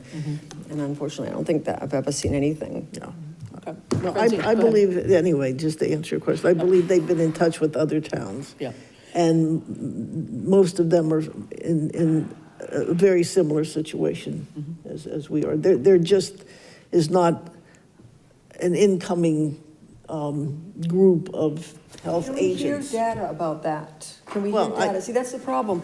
I've heard that consistently, and Well, I I think feel like that's- I need to hear that Westhampton was reached out to, Westfield was reached out to. I mean, I'm not because I the went to a person to meeting and I answer that. heard, well, we can just go to the special town meeting and ask for more money. We can just go to ARPA and ask for more money. Like, I think if they're going to put through an application, then, Yes. you know, if they want to bring it in the That next was the couple weeks, discussion at then that they need to meeting. they put can do that, data. and they can, you know, research the And data. they would be the people to come Yeah, forward they and need to come explain back and answer with your some of that question. I don't application. have that data. Yeah, okay, let's move Okay. on. I'm just All looking right, for then the data. other, just quick report is the bylaw committee met on October 5th. We are ready to pass on 3 revised bylaws, curb cuts to the select board for approval, curb cuts, temporary repairs to public ways and dumping materials on public ways and places. And we met with the highway superintendent to finalize the language in those three bylaws. And the rest of it I can tell you at some other time. And then finally, Norris School Committee's meeting tomorrow night at 6 o'clock in this room. All right, Thank you. good. All right, Can I Rini, just ask bylaws? Are those 3 existing bylaws? Yeah, Yes. okay. these are just modifications. They're modifying, yes. Go ahead, Rini. CPC hasn't met, there's nothing planned, and even though I always say that, they would meet if there were CPA applications, so there's just not applications currently.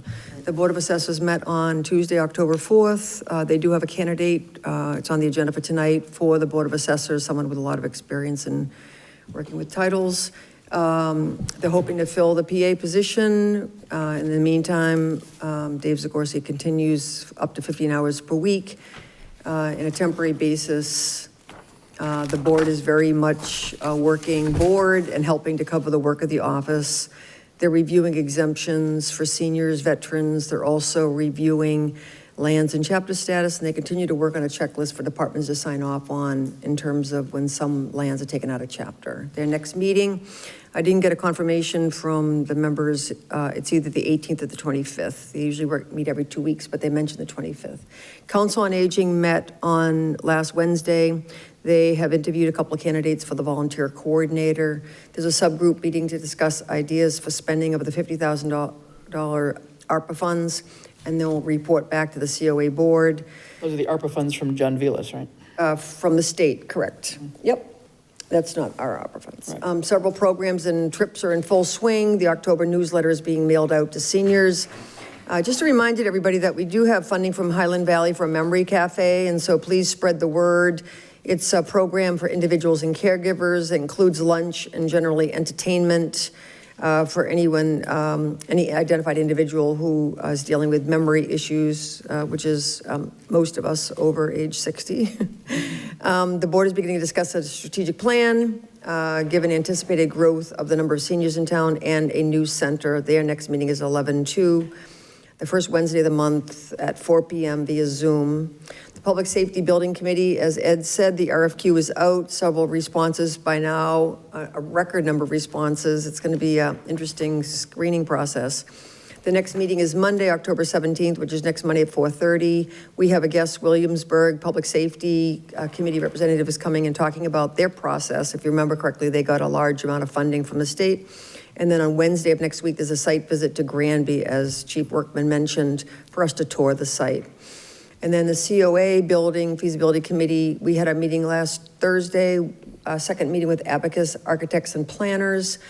They made site visits to 3 town-owned sites and 4 private lands. A landowner or representative met the committee members and Abacus at the sites. Thankfully, it was a beautiful day. The committee also, COA committee also filled out a questionnaire from Abacus that focused on programming, staffing, and essentials for the new center. Then the committee met with them to review the sites and discuss the building programs and public involvement. There's a very important announcement that there is an important meeting for seniors with Abacus on Thursday, November 10th at 3 o'clock. And I would just like to read that notice.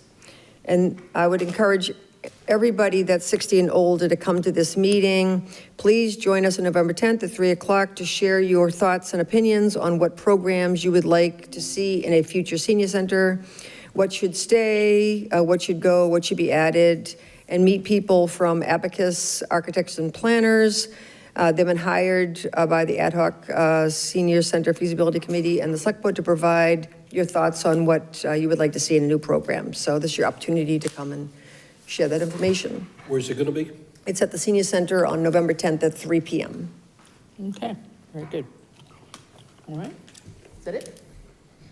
Anything else? Yeah, that's it, thank you. Okay, good. And just a note, I mean, I think, Ed, in your report, you mentioned that there's been a lot of interest in getting the RFPs themselves, but as we found out, I think on the last one, and even the on-call thing, you get, 20, 25 requests for the copy of the document, but you may get 10 that actually respond to it. But even that's good. Yeah, I think with the senior center, we had 27 requests, and I Ended up with 6. we ended up with 6. So that people, actually responded. people write in for it, but Thank then you they for don't telling actually me that. fill it out. So it's not quite as daunting as it might sound there. Thank you. But it could be. I mean, maybe people will respond to it.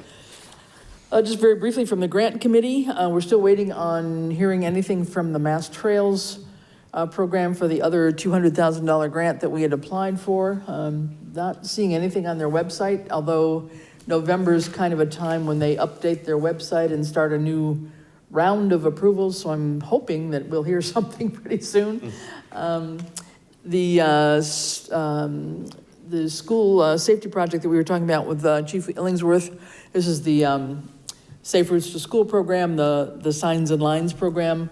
We should be hearing about that in the next 10 days, I would think. And that was to look at the possibility of putting in 2 crosswalks on Pomeroy Meadow Road, at least one, but hopefully 2, at, Rosalie, I believe, and Parsons Way, for the kids that live on that side of the road that don't have a safe way except darting across traffic to get to the sidewalk. So with a little luck, we will hear back on that.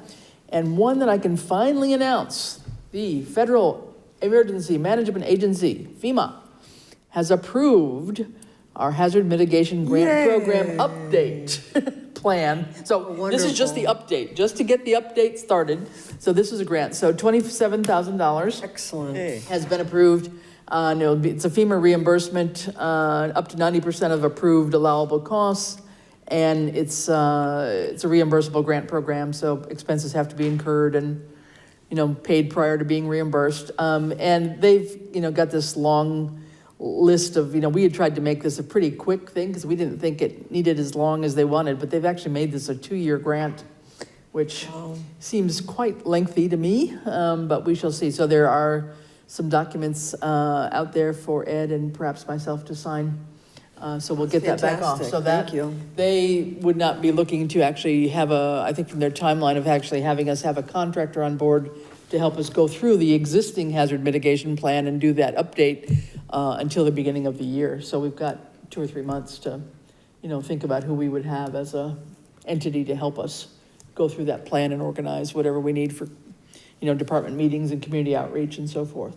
And I'll fill out the documents so you can, as long as the select board's all right with you authorizing me to be the grant manager on it again. Mm-hmm. I think that's great. And we probably, I don't know if should we make Bradley like an adjunct or somebody? I mean, we need to get him involved in a couple of these things to track all these things. I think that's our challenge, is going to be tracking a lot of these things. Do we get to choose? I know that the hazard mitigation plan, we had Preston O'Neill that helped with that. Do we choose, or do we put it out to bid, or how does that work? I think we have to go out for quotes on it because it'll be over 10,000 most likely, so. Yeah, and I don't know if we've got any engineering firms on contract that might have that specialty or not, so I'll have to take a look at it. I mean, I think the original one, if I'm not mistaken, I think the original hazard mitigation plan might have been PVPC. I'm thinking that too. I think so too. Yeah.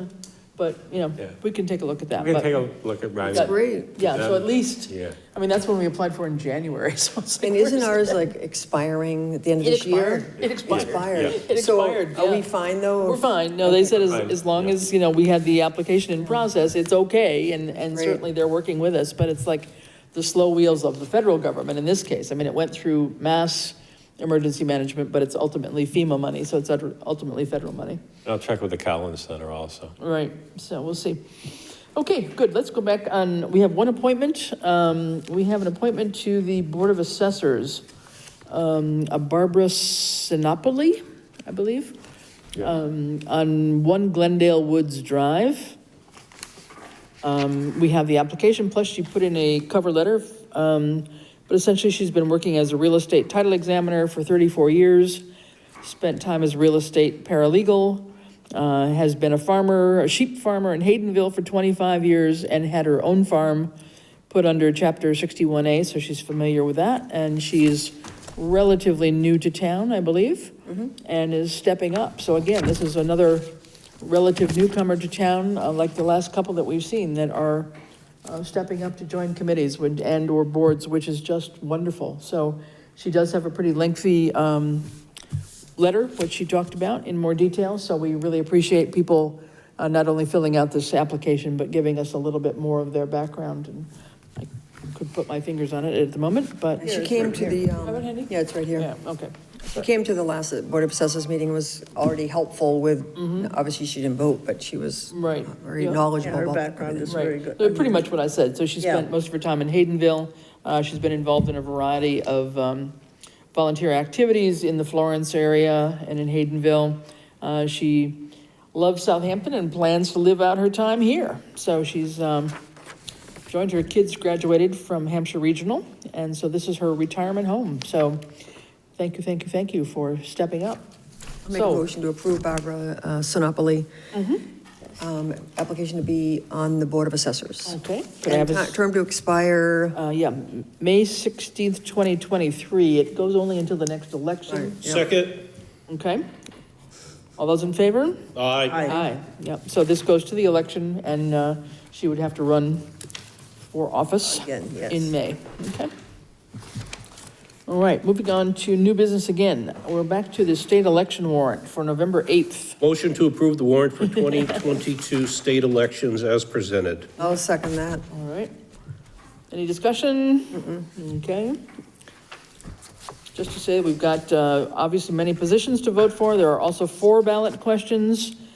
Something I've heard about lately is that the 4th ballot question this year is on the back side of the ballot, which is very unusual, but that's the way they got printed because it was a late ballot question that got submitted. So everybody pay attention when you're voting. But all those in favor of approving the current warrant as given to us?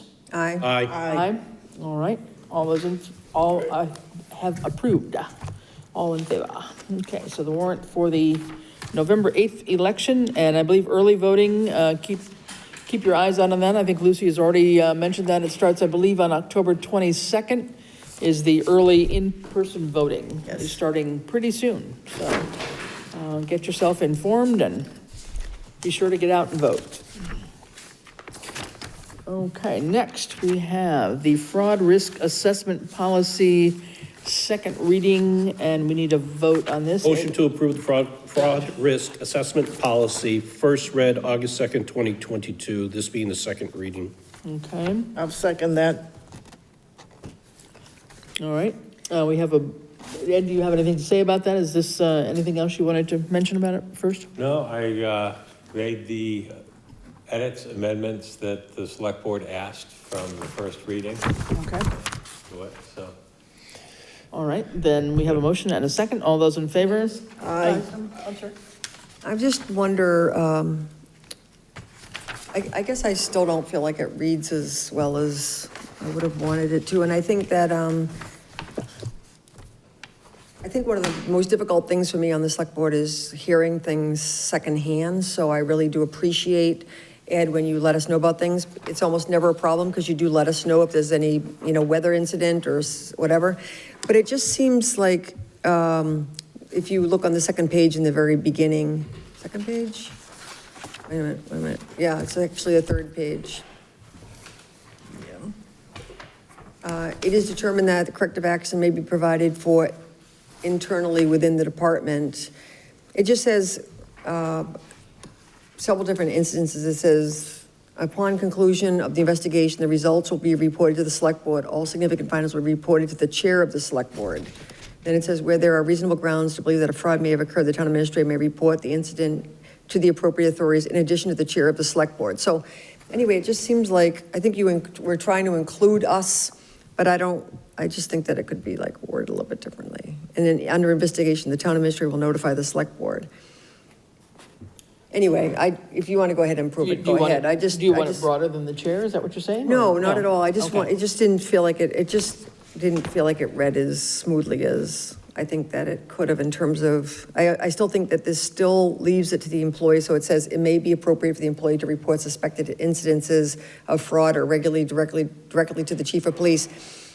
I just don't think that it's clear. It just says, however, in certain circumstances. So I just think we should explain what those circumstances are. If we want employees to be held to a policy, I think it should be clear under what circumstances they would not report it.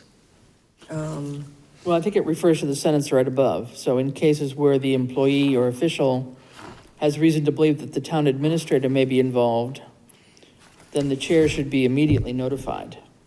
Right. Okay. However, in certain circumstances, it may be appropriate for employees to report suspected instances of fraud or irregularity directly to the chief of police, such as witnessing theft of equipment, materials, or cash. I mean, it gave a couple So of I remember examples. talking about that piece. Yeah. So that piece was if employee A was witnessing employee B in the act at that very moment. Right. It would be authorized for them to pick up the phone, call 911, Yeah. Yeah, and therefore bypass the town administrator. right. I think is the intent of that Yeah, section. that was good because it was something happening right then in front of them. Which will never happen in this town. And this is a past experience, it's nothing that's happened here, or somebody that, notices that DPW worker loading that emergency generator on the back of his truck from somebody's property and taking it home. Yeah. Okay. Did not happen here. Glad you put that asterisk in there. Yeah, right. Okay, so I think unless there's any real thought about that, I think we've voted. I think we're okay with this. Are you okay, Reedy? Are you? I'm not gonna vote, okay, but go ahead. If you are, three of you are happy with it, then go ahead. I'm not gonna vote in favor of it. I just feel like it just needs a little bit further explanation on reporting. So, I mean, I'm happy to help with that if need be, but I don't think that it's entirely clear, especially the section that says general policies and responsibilities. So, I mean, look, upon conclusion of this investigation, the results will be reported to the select board. All significant findings will be reported to the chair of the select board. I mean, I don't understand the difference between those two things. It just seems like to me, it's not entirely clear. But if you three are happy with it, then go ahead. Well, I sort of feel like we've had it out there now for a couple months to get comments on this. We probably should have done this at a last meeting. So you know what I mean? Upon conclusion of the investigation, the results will be reported to the select board. All significant findings will be reported to the chair of the select board. Yeah. So I just don't think that it's as clear as it could be. And I'm happy to work with Ed on actually, So I'll withdraw my motion and we can give it 2 weeks. And I almost think those two events should go backwards or flipped, meaning you Yeah. got a significant event, you notify the chair, it stops. You do your research. then the investigation Then the of the select full board, right? board gets notified, right? Okay, Because, I'm sorry, because when the chair is notified, the chair could be, you know what, I'm not gonna sit on this. Yeah. We're gonna call a special meeting. Right. And and that's what, So if we reverse those two sentences, is that clear? And so if that there may be other things that Reni's okay, talking about. okay, I was gonna say if. I mean, either that or we Go ahead. make a we motion. take it up in 2 weeks. Yeah, either that or we make a motion that Rini and Ed could work together on it. Okay. Or would you like to see the final version again? Okay. I won't be here at the next meeting, but I'm happy to help, I'm happy to work with Ed You won't be on, here on the 25th though, right? So, but I'm happy to do something in the meantime if you want me to. with Right. Ed. And then we'll see the new wording, so we'll know that. We'll see the new wording come in, so we'll Yeah. know that Maureen's already weighed in. on okay, it. all right, so how about, I'll make a motion that we rescind our last vote. We we didn't actually, you didn't call. We didn't for vote a it? Vote. So I withdrew my Oh, we motion. did? No, so I move that Okay, that Rini and Started Ed to, make but- appropriate revisions to this document, and we'll see it at our October 25th meeting. Okay, got that. So Rini will work with Ed on that for appropriate We need a second. wordsmithing, and we'll see it again on our October 25th meeting. Could I have a second? Second. Okay, all in favor? Aye. Aye. Okay, so be it. Thank you. All right, all in favor, let's see. Next one is the purchase and sale agreement for 354 College Highway for the Housing Authority. I have a question. At least one. Under the buyer, it says Town of Southampton. This is being purchased for the Housing Authority. Right. Is this ultimately going to end up in the Housing Trust, and we're just waiting on them to be? Enter your PIN to unlock the And we're just waiting for them to create, and because this is the first property, it has to come into the town's name? It would be the deed itself rather than the purchase and sale if Okay. it goes into the Housing Authority name. I already talked to Attorney Klein about that. And that's the ultimate goal of this property, right? To get it into the Housing Authority? Yeah. Control, yes. Okay. So that clarifies that for me. The other thing, and I didn't read this ahead of time, but I'm going to abstain from any vote on this. I have a potential conflict with one of the attorneys. Okay. All right, so Ed, do you want to have any explanation about anything here first before we take a motion on this? This is property on College Highway? 354 College Highway. 354 College Highway, right? 1.3 acres for $103,000. Correct. Okay.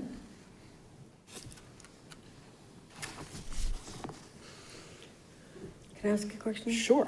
So the motion from the previous town meeting was that, that passed, was move that the town vote to transfer the sum of $125,000 from Community Preservation Account Housing Authority. Said funds to be transferred from community surcharge for the purpose of acquiring 1.32 acres of property and for associated cost of the acquisition to be used for affordable housing. So the difference would be, I think it's 103 or something. It's 103 right now, Right, so it's up a to little bit less 125. than. So does that mean that all of the closing costs, all the attorney's fees, everything will be coming out of CPA? That was always the intention, yes. Okay, and there's adequate funds for all of that? Yes. And then Barring anything unforeseen, but. okay, and then the ultimate plan, as John said, was for it to be transferred into the housing trust. And then what, someone would buy the land as or Habitat or somebody would build our house? They would have to put out an RFP for someone to actually build an affordable housing. Affordable house. Okay, Well, that's one of the options, and I think that's their favorite option at this point. for like Habitat? Or possibly, or a similar type Yeah. Okay. vendor. And does the housing authority have any, you may not know this, and I know Joy's not here, but it's being taken out of tax rolls into the town, so we won't collect any taxes on this property until is there any time frame where, we expect that there will be somebody living in this property, or is there any? I'm not the great Karnak. But yeah, I mean, theoretically, you're absolutely correct. Whether that is 1 year, 2 years, whatever, it's going to sit in, whether it's the town of Southampton or the Housing Authority as a non-taxable parcel. Theoretically, once whoever wins that or is awarded that RFP builds an affordable house, and then someone purchases that affordable house, it will come back onto the tax rolls. Okay. So as a municipal authority, they have to go and bid out an RFQ for whoever would build on that property? There are a number of different ways to do it, but yes, you're correct. They're going to have to go through some type of process unless they want to contract themselves to do that, which I don't think they will. Okay, okay. Okay. Any other questions? If not, could I have a motion? I moved to approve the purchase and sale agreement for property located at 354 College Highway in Southampton. I'll second it. Okay. No other discussion? All those in favor? Aye. Aye. Aye. All those opposed? All those, and one. all those abstained? Me. John abstains, so 3 approval. John abstained. Okay, thank you.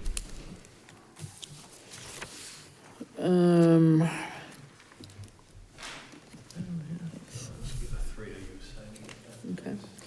Let's, I don't think we have any other ARPA applications tonight, so let's assume that we'll pick them back up on the 25th. Anybody that's come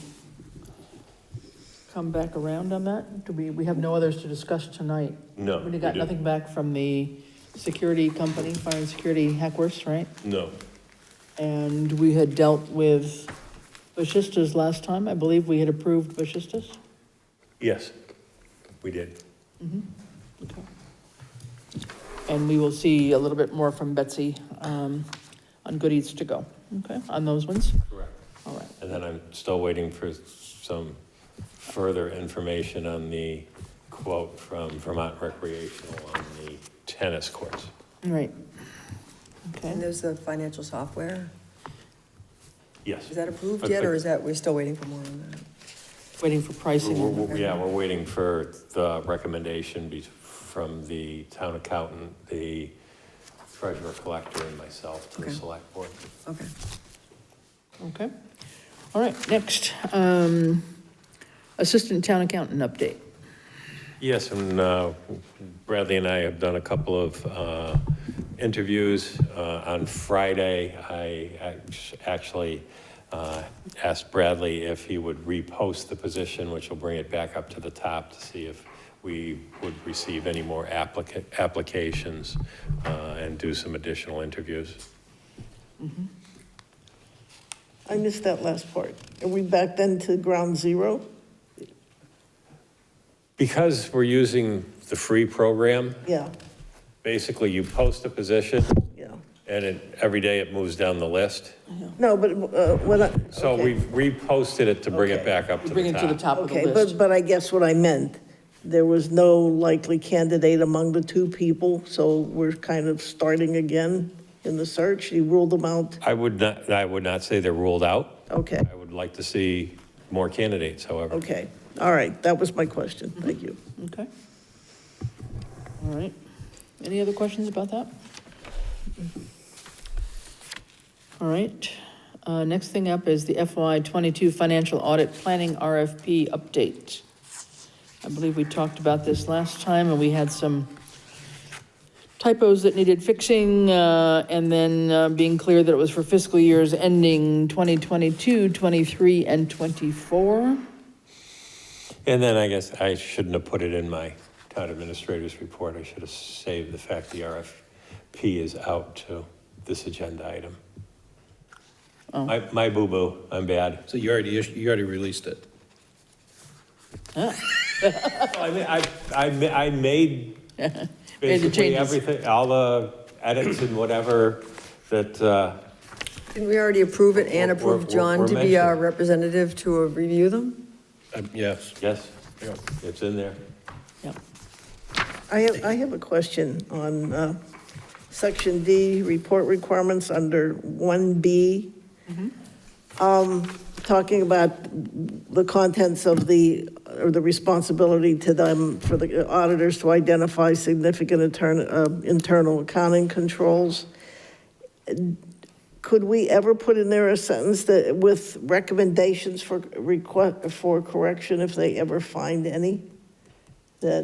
Because I remember when I was on finance, we would see the letter, and one year after another, they might mention the same I think they did. deficient or lack of a control, and yet they didn't make any specific recommendation about how to correct that situation. Most accounting don't. firms won't.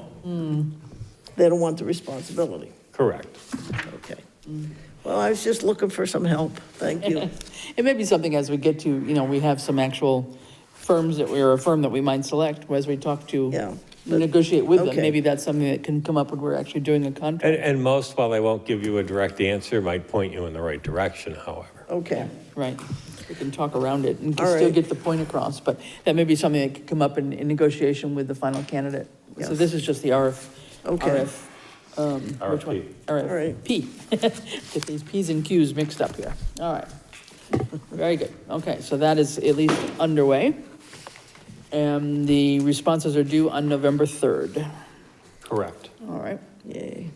Okay, nothing more on the Green Community Grant. We're still waiting on these mechanical proposals or whatever we were waiting on? Yes, and I know they were trying to get out to the highway garage again to finalize that one, so, and I know they were trying to set up an appointment with Randall. I don't know if they have yet or not. Okay, let's keep on that since we got to start on it. Let's not lose track of it. Any other business that cannot wait till the October 25th meeting? Not aware of any offhand. Okay. Under old business, anything under COVID-19 update?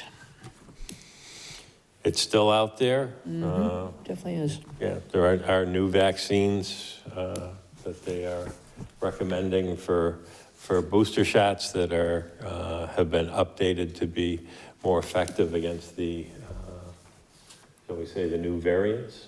But it still exists and it's still an issue.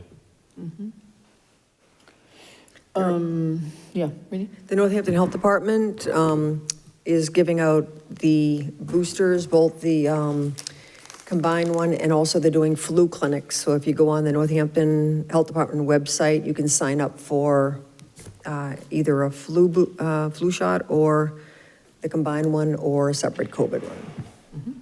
Okay. All right. East Street Bridge update. Are we ready to walk across yet? Well, I will not be committal to that, but you have seen my latest update that I sent out. Last Monday, they did do the final paving.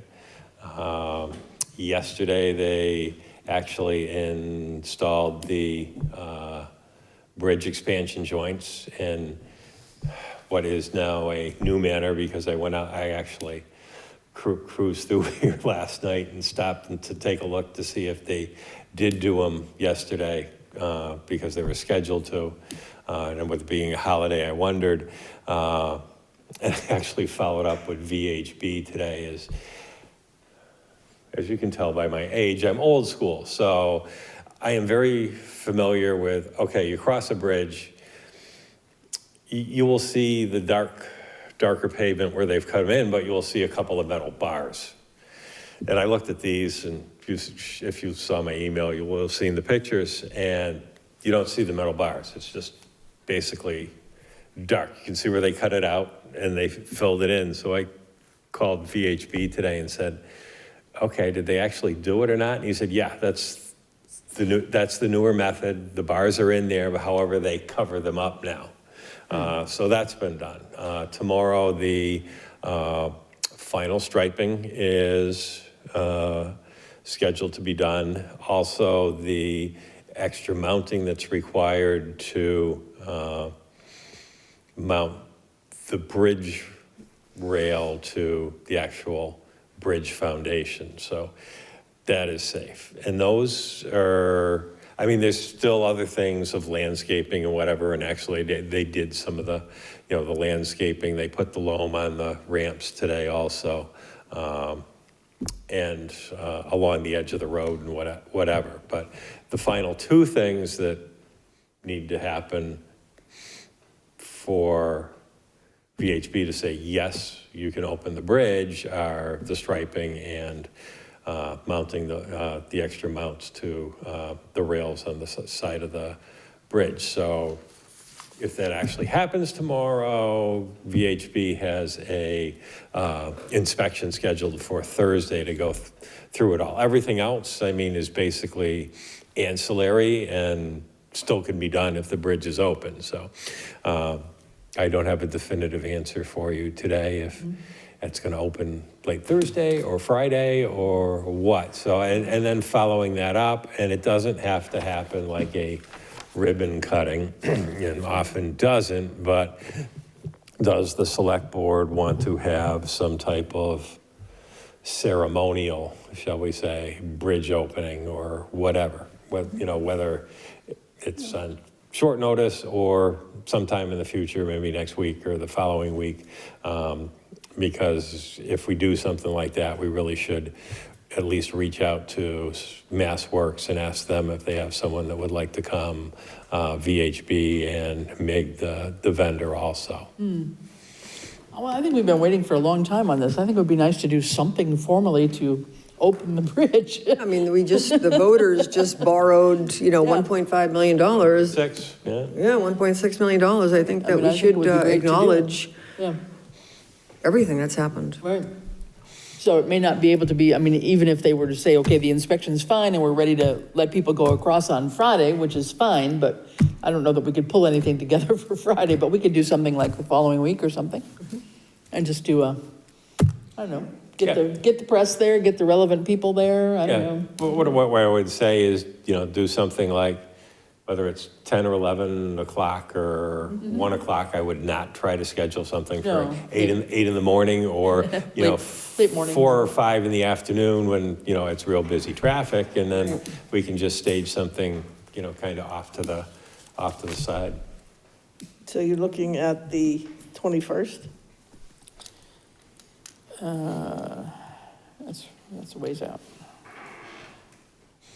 I don't think Ed's going to commit to a date. Okay, Yeah, okay, We'll give 48-hour notice. yeah. okay, fine. See what we can. If you ask me to pick a date, Yeah. just kind of out of context, I might say December 25th, but Christmas present. Yeah. After a Bridge is done, but we're not going to open it for 3 months because we got to see the photo shoot. No, I think, to do something in October, obviously, but so Yeah, maybe, next week sometime, but I think you got to reach out to the other folks first and see what they're. Oh, I would probably, pick a date and then we reach out to the other folks and say, do you have somebody, available? So, and I'll work around your schedules. Well, how about Wednesday, the 19th? Just pick a middle of the weekday. We have, so long as it's in the morning, we have the Granby visit in the afternoon, so that would be Wednesday, the 19th would work. That work for anybody? 19th? It depends on the time. We have a Late 10 morning? o'clock bylaw. Oh, yeah, we have bylaws on. We can change the time. Oh, yeah, okay. Well, it would have to be like late morning, probably, like Ed was saying, to avoid traffic in the afternoon and stuff. I mean, We'll pick a time, we'll change the other time. 19th or 20th would be the two choices, maybe. I'm doing volunteering at a flu clinic on the 20th, so. Okay, well, my let's aim vote's for the 19th. Let's aim for the 19th at, I don't know, 11:30 or something? Okay, Great. good job. We'll just pick a Yay. time, see what happens. Yay, yay. Sure, okay, good. All right, that's And I will exciting. also reach out to our state senator and 2 state representatives. Sure. Get a little news media here too, whatever. Sounds good. Okay. How about our voice over IP? That is scheduled next week? Yes, yes. This week. Well, I had asked about scheduling it this week, and then they didn't confirm, so, and some questions came up on a couple of offices that have 2 phone numbers, which we've now responded to, so I'm waiting now for a new date on a Tuesday and Wednesday. So hopefully next week, Tuesday, Wednesday? I'm hoping. We just committed to Tuesday at the bridge.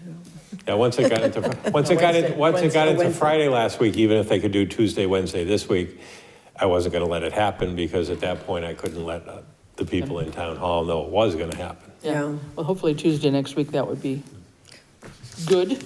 Okay. Give that a whirl. Aim for that.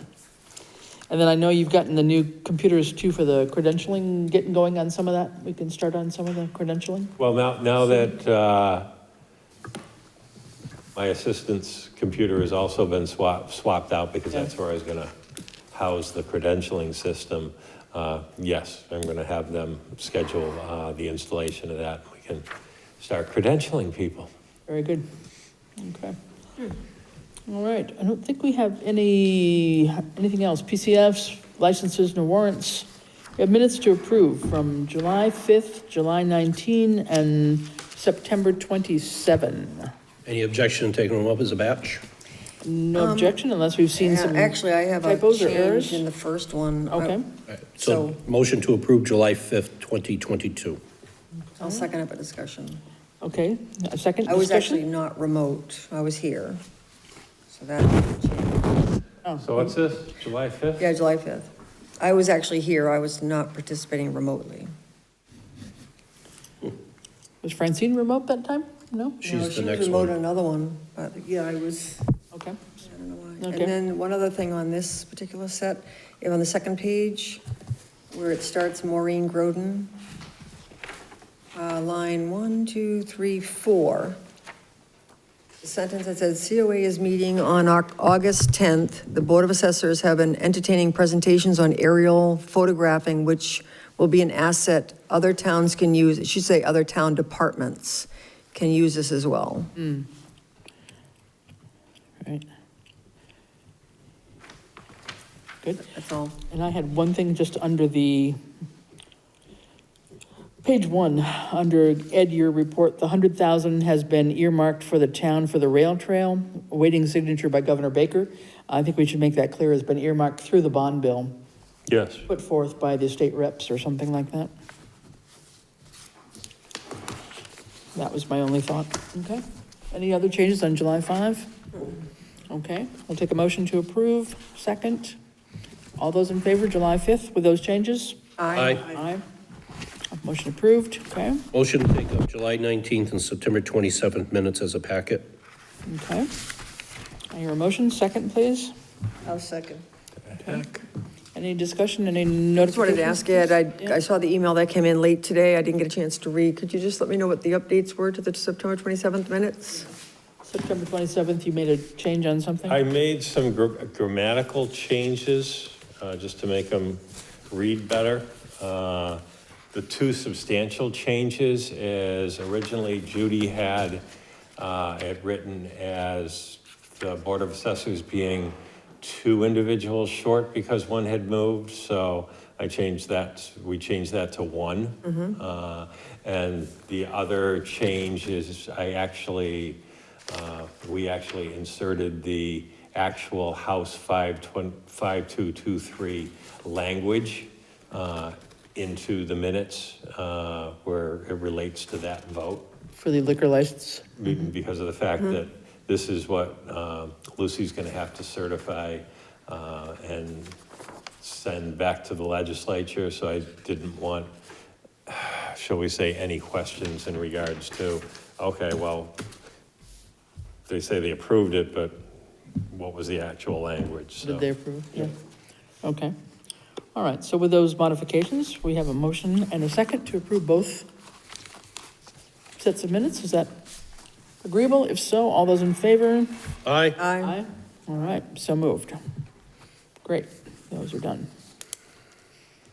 All right.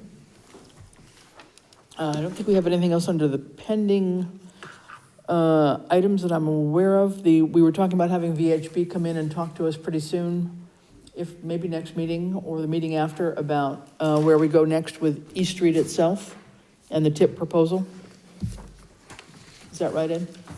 yes. Having VHB come in, okay. And the other thing that we have, just for information's sake, and I think we should take it up at a later meeting, was you had put in here something from KP Law about some possible changes in the cannabis industry. Yes. Which I don't know if you were planning on discussing tonight. It's not really an agenda item. We can pick it up next week, next time. More for information's sake, was it? Nope. Yeah, and I actually would like to the opportunity to reach out to KP and say, okay, are you recommending any particular changes? I can tell you that from some of the towns in the Small Town Administrators Association, some of them are already renegotiating those impact fees. All right, well, we need to have this on the agenda probably next time and talk about it in more detail, and also talk about what we're doing with our impact fund and all those kinds of things that we need to be taking some action on, okay? So we'll make that for sure, although Rini, you won't be. So here she's, well, we can start talking about it, but we'll maybe continue on the next meeting in November as well. John? So now that we're into October and all that, do we have, we had agreed as a group that we were going to have a special meeting? Yes. With the water department? Correct, and that, I think we were Did they come down for the 15th finally or not? I thought you asked me about the 18th. Or That's what whichever. that- They said they couldn't meet before the 15th. I don't know what. Right, so I've sent them an email asking if they are available on the 18th in the Okay. evening to meet. All right. And they were meeting this afternoon, so I'm hoping Okay, I'll so get hopefully we'll hear about That that. would be a special meeting? Special meeting with the water commissioners, yeah. Talking about a variety of water issues in town. Yes. Okay, so hopefully we'll hear about that. All right. I don't think we have anything else going on. So if that's true. Motion to adjourn?